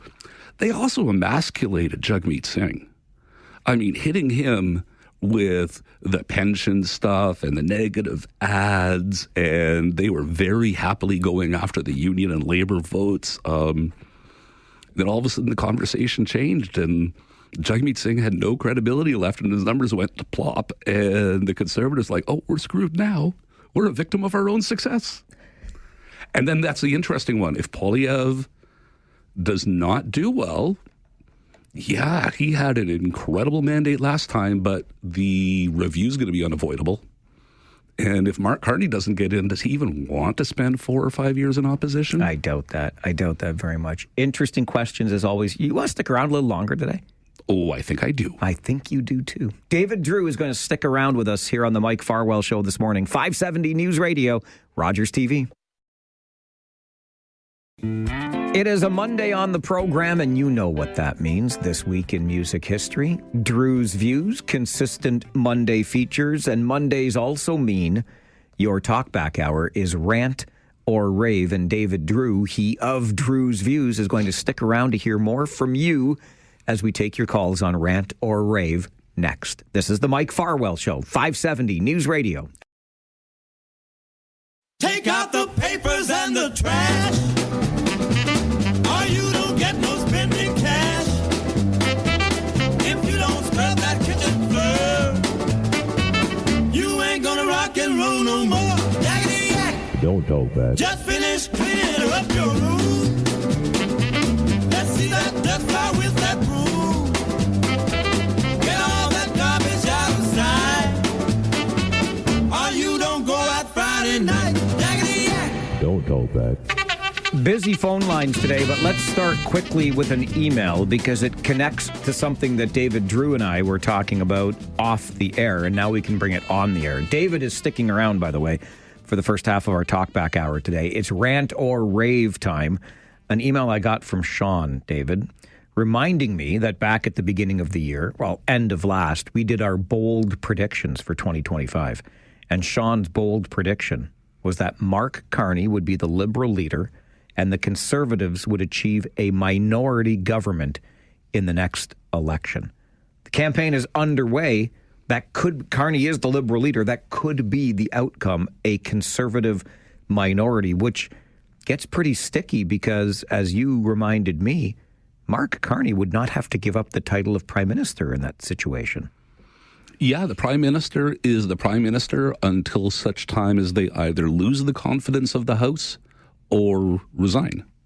So if Mark Carney does not win the plurality of seats, he could choose to say, I'm going to try and stick it out, even though the Conservatives have more seats than me. And might be a formal coalition again with the NDP, all the way things are looking. The NDP aren't going to have any seats for them to bargain with. Or it could just be case by case like Stephen Harper did it through two minorities, where it's just always, I dare you to. I dare you to. But yeah, he could stick it through even if he does not technically win the election with more seats than anyone else. Well, and as you alluded to before the news update, not too sure, and I agree with you, that Mark Carney is all that interested in spending years in opposition. I can't believe that somebody of his caliber would find that a good use of their time to be getting up and playing the political game. I mean, it's acceptable to play the political game if you can get stuff done and change the country. But if you feel like you're going to be in opposition, all you are doing is playing the worst parts of the political game because that's all you have. You don't have the tools to spend money and change people's lives. All right, let's get to the phones, hear from you. It is your Rant or Rave hour after all. Kyle, start us off. Good afternoon. Good afternoon. What ties in? Dave, I just want to say thank you very much for taking some more time. I got a question for you. So since the NDP will lose their official party status, let's say that actually happens, wouldn't having the bloc now, I guess, as a next up to where the NDP would be, I guess you would kind of take over their spot, wouldn't that be beneficial for the Conservative Party of Canada and Pierre Poilievre having the Bloc Québécois kind of now being that, I guess, that little dog that chirps or whatever, compared to having the NDP? Or would that be more beneficial for, let's say, Mark Carney as a Liberal government and having the Bloc Québécois there now? What are your thoughts on that there, Dave? I appreciate it, and thanks very much, guys. That's a great question. It's very hard to answer, and it's not quite as hard as predicting Donald Trump. But the thing with the Bloc Québécois is they don't need to compromise. They just say it's good for Quebec, it's bad for Quebec, it's good for our electoral interests, it's bad for our electoral interests. So depending on what's put on offer, they are very, very willing to... Can I say whore on the radio, Mike? You can. They're willing to be whores for either side. It just depends on what's on the table. All right. There you go. And what a beautiful world it is to live in if you're the Bloc. You're a mercenary, a political mercenary. Oh, I thought it was a beautiful world because I could say words like that on the radio. Well, that too, I guess. Nathan, good afternoon. Good afternoon, Mike. Good afternoon, David. Good afternoon. I got some bad news for you, Mike. Okay. I'm not going to be really calling in too much over the next month or so. Why is that? I am going to be very busy campaigning in Norfolk, Hamilton County area. Haldeman. You want to make sure you get the county name right, Nate. Haldeman. It's actually not a county anymore, which is the weird part, because I always want to say Haldeman County. Right. And so Haldeman, Norfolk, you're going to campaign. Yeah. All right. I am. I'm going tomorrow to start, yeah. What are you running for? Green Party. Oh, well, that's very green. Good luck with you. Yes.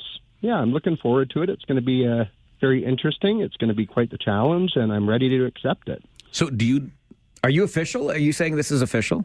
This is official. Wow. Okay, so you live here in KW. Yes. It's about a 45-minute drive to that riding?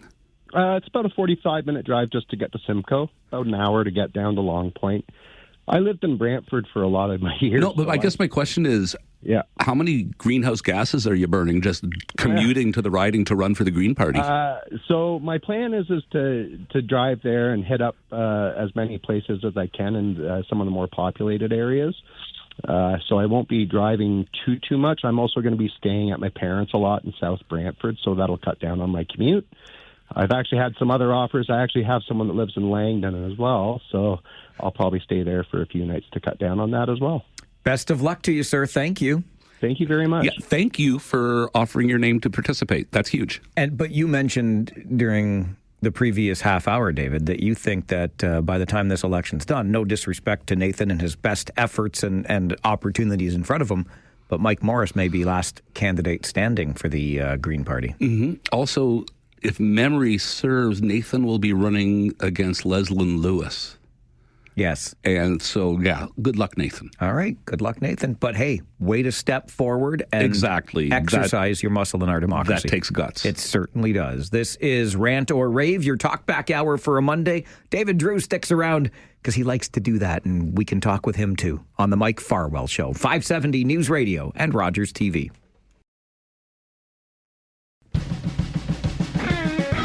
Busy afternoon on the phones. David Drewe in studio with us. Right back to the calls we go. Marino, good afternoon.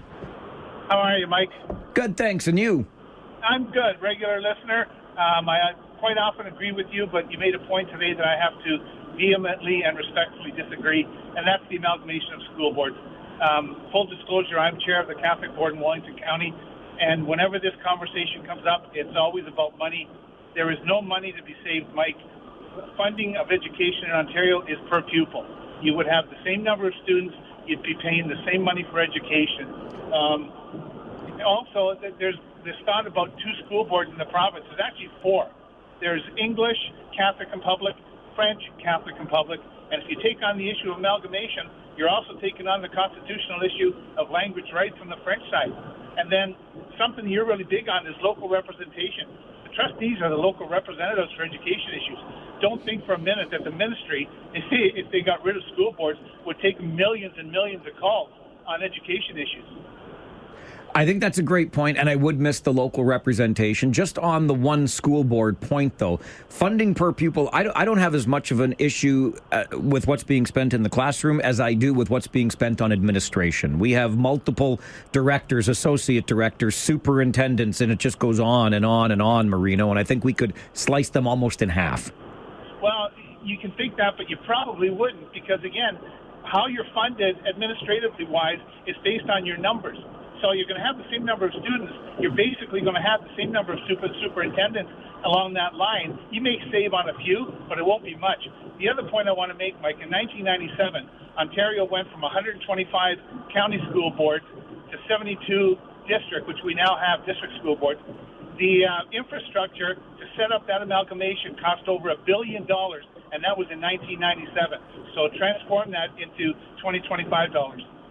Marino, appreciate the call and appreciate the work that you do as the chair of the Catholic School Board in your district. And we can respectfully disagree. David, I get the sense from the look on your face that maybe you think one public school board would be a direction to move into. Well, I think there's a good reason to keep the French and the English more separate. Just, neither side wants bilingual meetings. You know what I mean? Neither side. You if your kid is learning French, you don't want them busing with English students. So you'd still want to keep that busing separate. That would not be a savings of money. But I was just more thinking, man, that sounded like a school board trustee's response to the answer all the way through. Sure. I find it hard to believe that the savings on staff would be minuscule. No, it's not about spending less. It's about putting more money towards the students and less towards the staff. The idea that we'd be doing that to save money it's like the idea of amalgamation locally with the townships and the cities. It's not about saving money. It's about being less stupid. I would think that's a really good way to put it. And we just want to be more efficient with the funds that we are investing in education for sure. Dallas, good afternoon. Yes, sir. Yes, sir. Well, that last call just changed my gears. I was going to weigh in on the Poilievre Carney thing, but I grew up in Quebec, and we had, for our senior years, there was a polyvalent system, of which is still in Quebec. And French and English went to school together. And no offense to you, Mr. Drewe, but we used to bus together. Imagine that. And we all... Dogs and cats living together. Yeah. It's like, did they used to say water fountains? And it really wasn't a huge issue. And yes, I agree with you guys wholeheartedly that according to him, the minuscule savings that would be there, no, I think it would be tenfold, quite frankly. You cut out the middleman, and obviously there's going to be some open seats there that you haven't got to pay for anymore. Dallas, appreciate that. The thing that gets me, Director of Education, just in the region of Waterloo, by way of example, is close to $300,000. I'm not sure that includes benefits. I would suspect that it does, but either way. And I remember looking at this. Marino mentioned the 72 school districts, and I looked at as far north as Timmins or whatever, even in smaller Ontario jurisdictions, directors of education are all north of $200,000. So 72 times 2, Catholic and public, 144, and that's just the director, not to mention the associate director and all of the various superintendents. Well, just on the directors, you've got what, 3 teachers? 3 teachers for one. Yeah, sure. Bingo. Yeah. Honestly, sold. Right? No, honestly, is it worthwhile? Well, right there, that's 3 teachers. Yeah. Okay. Sold. There you go. That's one way to look at it. Mayor Jake, good afternoon to you. Mike Davis, how are you now? Oh, we're good, and you? Fabulous. Oh, not too bad. I got a rave for you. I had an unfortunate shoulder injury last week, and I had to go to the hospital to get it put back in, as they say, I guess a dislocated shoulder. But the nurses over at St. Mary's Hospital were 10 out of 10, looked after me real well, so shout out to them, and shout out to the nurses and doctors at Grand River where my son was born. I just want to give them a shout out and say thank you for all the great work that they do and how amazing and beautiful they all are. Mayor Jake, appreciate the call. We hear this all the time when it comes to our healthcare system, as many warts as it has and how much we complain about it. When you get into it, you find out the high quality of care that you get because the people really care. I saw you raise an eyebrow, David. Mayor Jake, relatively new to the show. Maybe you haven't heard from him before. No. He started with a campaign promise that when he runs, there will be no construction. That's how he's going to start things off. No construction for his term in office. I don't know how I want to talk about healthcare because, one of my nieces was in the emergency room for more than 12 hours on the weekend. Is that bad? I don't know. But, hallway healthcare we're always hearing about is getting worse than it ever was. I've never experienced it. You know what I mean? I have had good experiences with healthcare. When my mother was going through her final year, I saw great experience at the cancer center, lousy experience in the palliative care at the hospital, great experience at the hospice. You know what I mean? I don't want to rave about our healthcare system because it's desperately needing enough health, but I don't want to rant about it because there are all these parts of it that have just worked so perfectly, and I don't want the baby in the bathwater. I want us to appreciate our healthcare system but I don't want us to brag about it because it's really not that good compared to our international peers. I'm so conflicted, Mike. Help me. It's conflict. I feel your struggle. I feel your pain. David Drewe sticks around for Rant or Rave today on the Mike Farwell Show. 570 News Radio and Rogers TV. David Drew's sticking around until 12:30, which is good because it wouldn't be a Talkback Hour without a call from Grant. Grant, good afternoon. Yeah, good afternoon. Did you watch the 60 Minutes last night where they were talking about bringing over refugees? I can't remember what exactly. Well, if you can't remember, how are we supposed to know? I didn't watch it. I don't have cable, so every time you ask me that question, the answer is going to be no, and I'm sorry. I feel like I'm letting you down.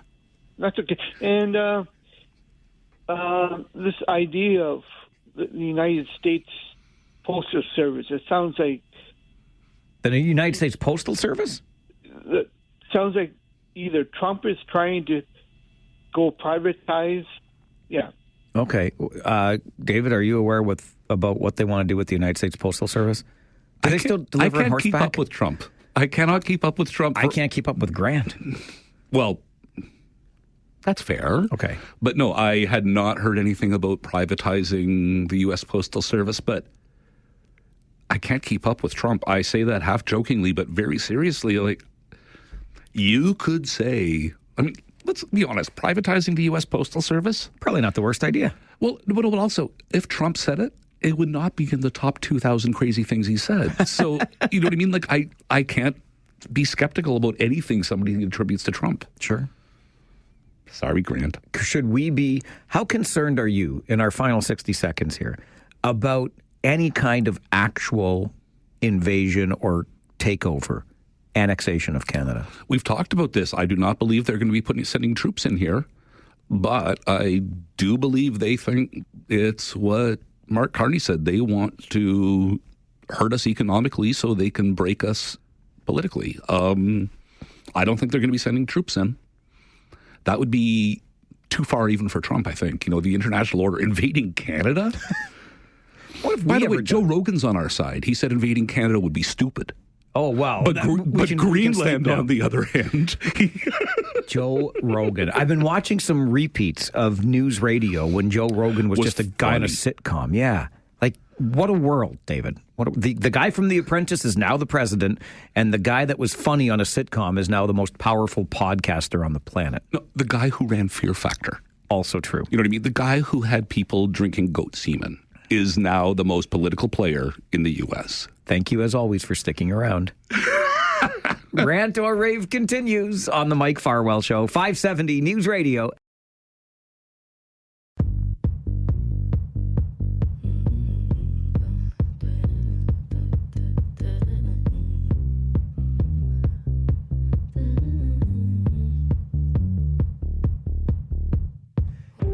It is your Rant or Rave edition of the Talkback Hour. Let's get right back to the phones. It's a busy day. Ernie, good afternoon.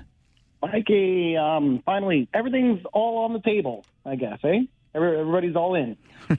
I guess they are. They don't have a choice. Here we go. Oh, I'm glad I don't have to hear that phrase anymore. But anyways, I was watching Pierre's rally yesterday, and he's there with his kids and stuff like that. And my wife and I both noted, probably past their bedtime. But anyways, and then I see Carney speak. And I'm watching him, there's counters, and I'm like, man, he sounds just like his cousin Justin. Like, he's the and ahs, and obviously Pierre's there off script, well, other than the main common phrases he's saying all the time. But you see the other side of it, and I'm just like, how does the more I want to see this guy more on the mic, I feel that's going to help the blue side here with that, because he's not that good. And I just mentioned to her, I'm like, man, when I call in, I don't sound that bad on the Farwell Show anymore. I feel like I actually sound pretty good now when I call in. But I was going to ask you, how much do you think that's going to play into this? Do you feel?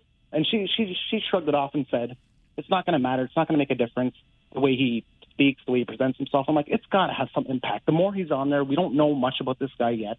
But the more FaceTime, I feel like it's only going to help. Your thoughts, Mike? If it didn't hurt the last guy, I can't see why it would hurt this guy. That's what she said. Your wife's a smart woman, Ernie. Well, smarter than me. Well, hey, listen, she married you. So, well, there you go. Yeah, there you go. I was going to ask you, too. Okay, thanks, Mike. All right, Ernie, have a great day. Thanks for the call. Next, we go to Shay. Shay, good afternoon. Good afternoon, Mike. How are you? Good, thank you. How are you? I'm okay. Okay. I am calling regarding this pride flag with the Waterloo Catholic District School Board and the removal of it. And I just want to say we need to make noise. I am an educator. We need to make noise. Our vision is success for each, a place for all. These kids deserve a place, and removing that flag tells them that they don't have a place here. So you don't buy what the motion says, that the Canadian flag and the Ontario flag are inclusive in and of themselves? No. Okay. I think they need special representation. I think that they deserve to be seen and heard and recognized. And I really, really, really encourage people to go to that meeting and express their opinions for it. It makes a lot of noise in the school board, and we really, I feel, need to rally together. Shay, I appreciate you calling in and sharing your thoughts on that. Thank you. Thanks. I hope people do go to the school board meeting tonight, because one of the other motions that is being discussed at tonight's Catholic school board meeting is whether or not the meetings should be live streamed. Imagine a public institution in this day and age not live streaming its meetings to the public because it's a publicly funded institution. That should not even be an issue. Of course they should be live streamed. And while we're at it, public school board, can you please improve the quality of yours? And after it's live streamed, could you keep it online, like get it online right away? Because usually you don't see it for days later, but the audio quality is awful. We have the technology. Let's use it. And so go to that meeting tonight of the Catholic School Board, because that's the best way to have that voice heard. Tom, good afternoon. Yeah, hi, Mike. How are you? Hi, I'm fine. My main concern is, and this should be number one concern in politics and for people I know they're going after Trump and everything, is the immigration. We can't afford it. You got 4 or 5 million that their visa expires, and we can't afford them because we're going down to 50% unemployment. And as far as the pride, why do you want to shove this thing down churches? Well, they're not churches, Tom. They're schools. And I'm gonna say again, I don't know why we get so twisted over a flag. I struggle mightily with it. You fly your flag. They'll fly their flag. You love who you love. They'll love who they love. And we'll all just get along, won't we? Mike, good afternoon. Good afternoon, Mike from Point Clark. Hello, Mike from Point Clark.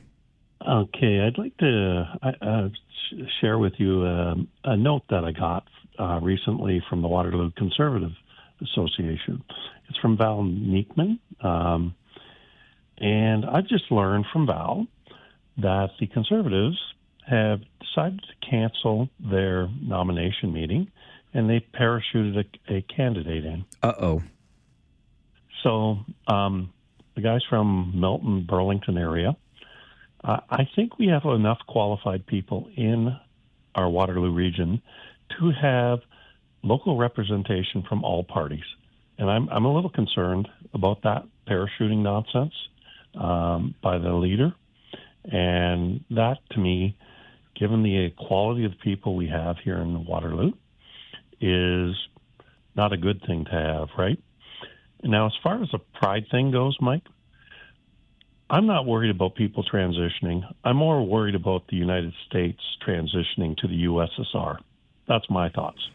Talk to you later. Bye-bye. Thanks, Mike. I'll stick on the parachuting candidates point because I've never been a fan of it, but it tells me something.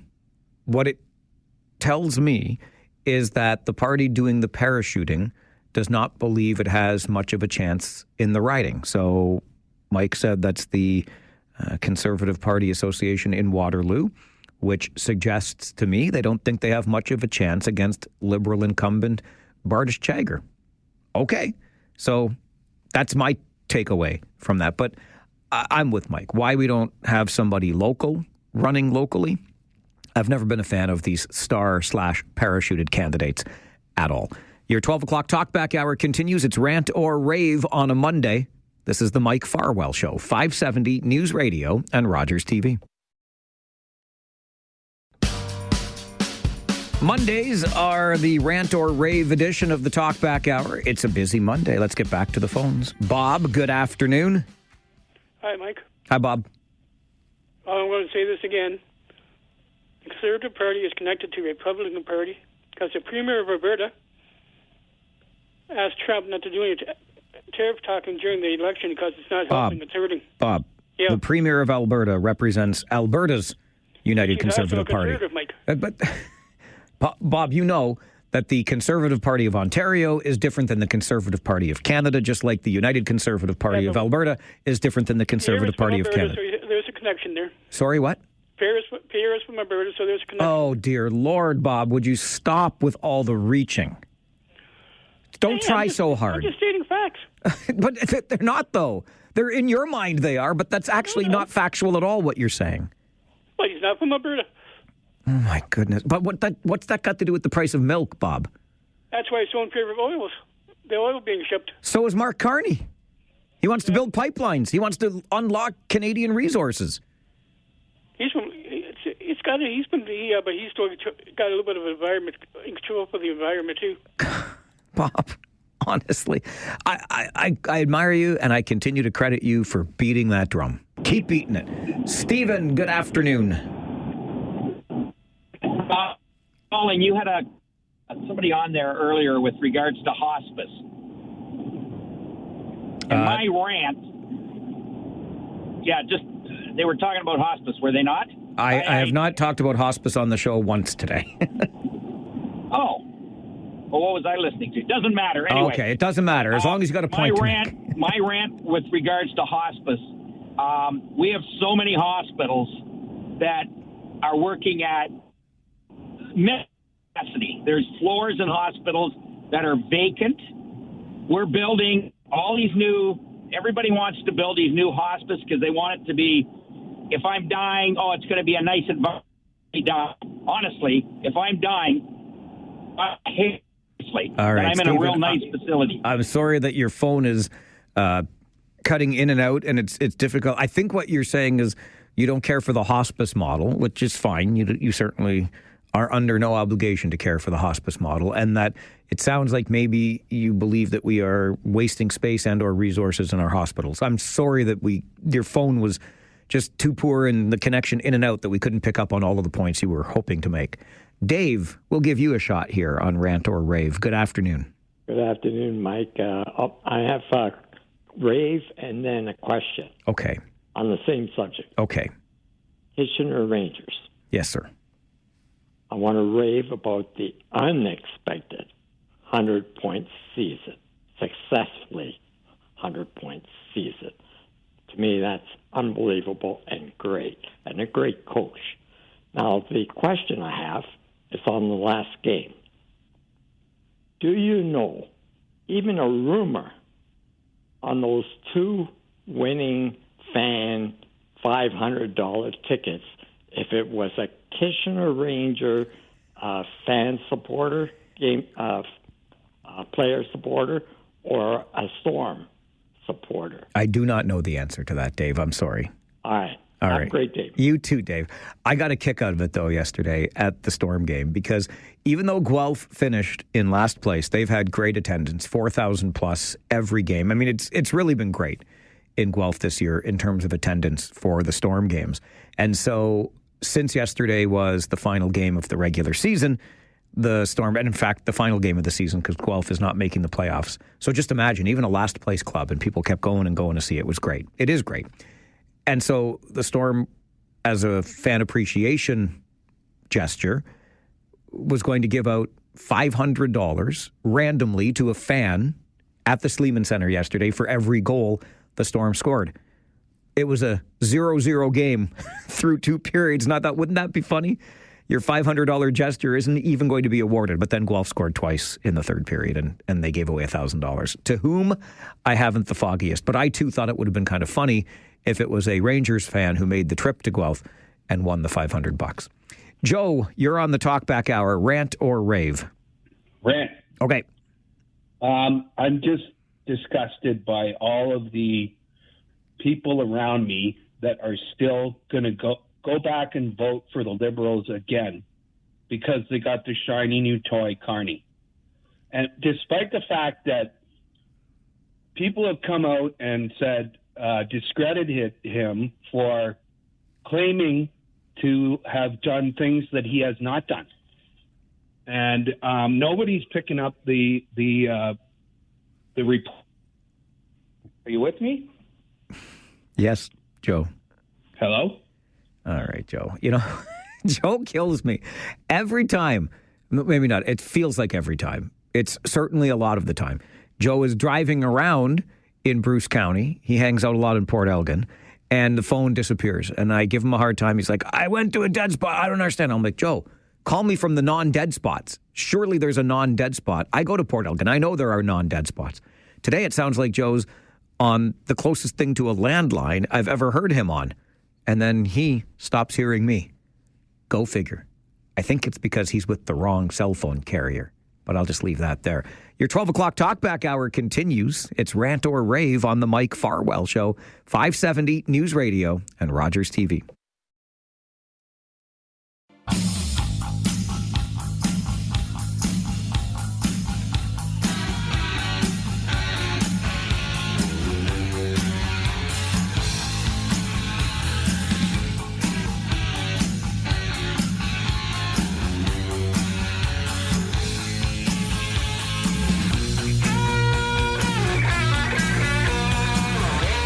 Our final minutes together on Rant or Rave this Monday afternoon. Just to go back to Bob's call earlier. Bob has long been a listener to and contributor towards this radio station. He goes by the nickname Liberal Bob, although we don't call him that a whole lot anymore.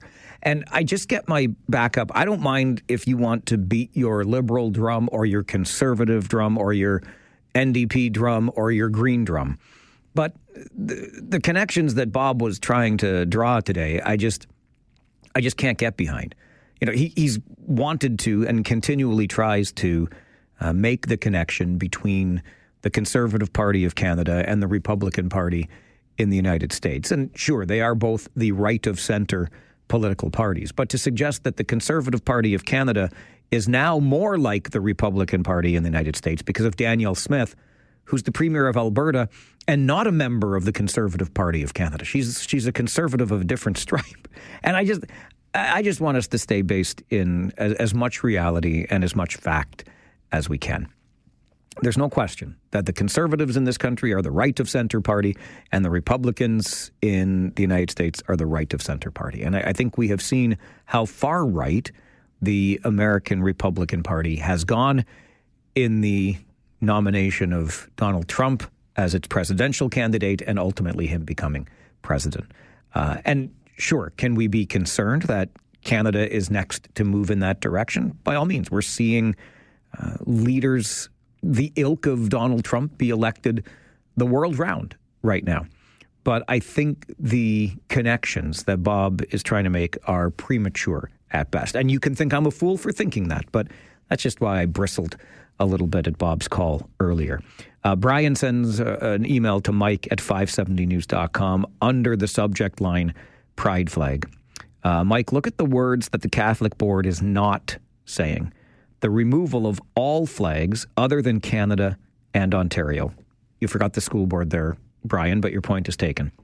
Sadly, the Pride flag is the flag falling on the sword, so to speak. But this also keeps out other countries' flags without upsetting supporters of other current world events. I think Brian is onto something there.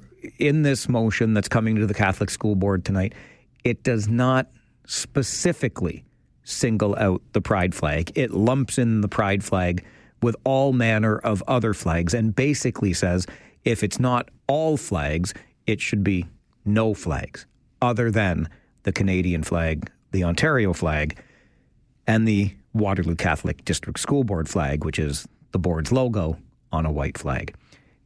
It's, I think, deliberate language, and it may well be intended to be less inclusive and close the door to the Pride flag only. But it's lumping it in. As I said, if it's going to be one flag, it should be all flags. If it can't be all flags, it can't be any flags. And that's the motion that comes to the Catholic School Board tonight.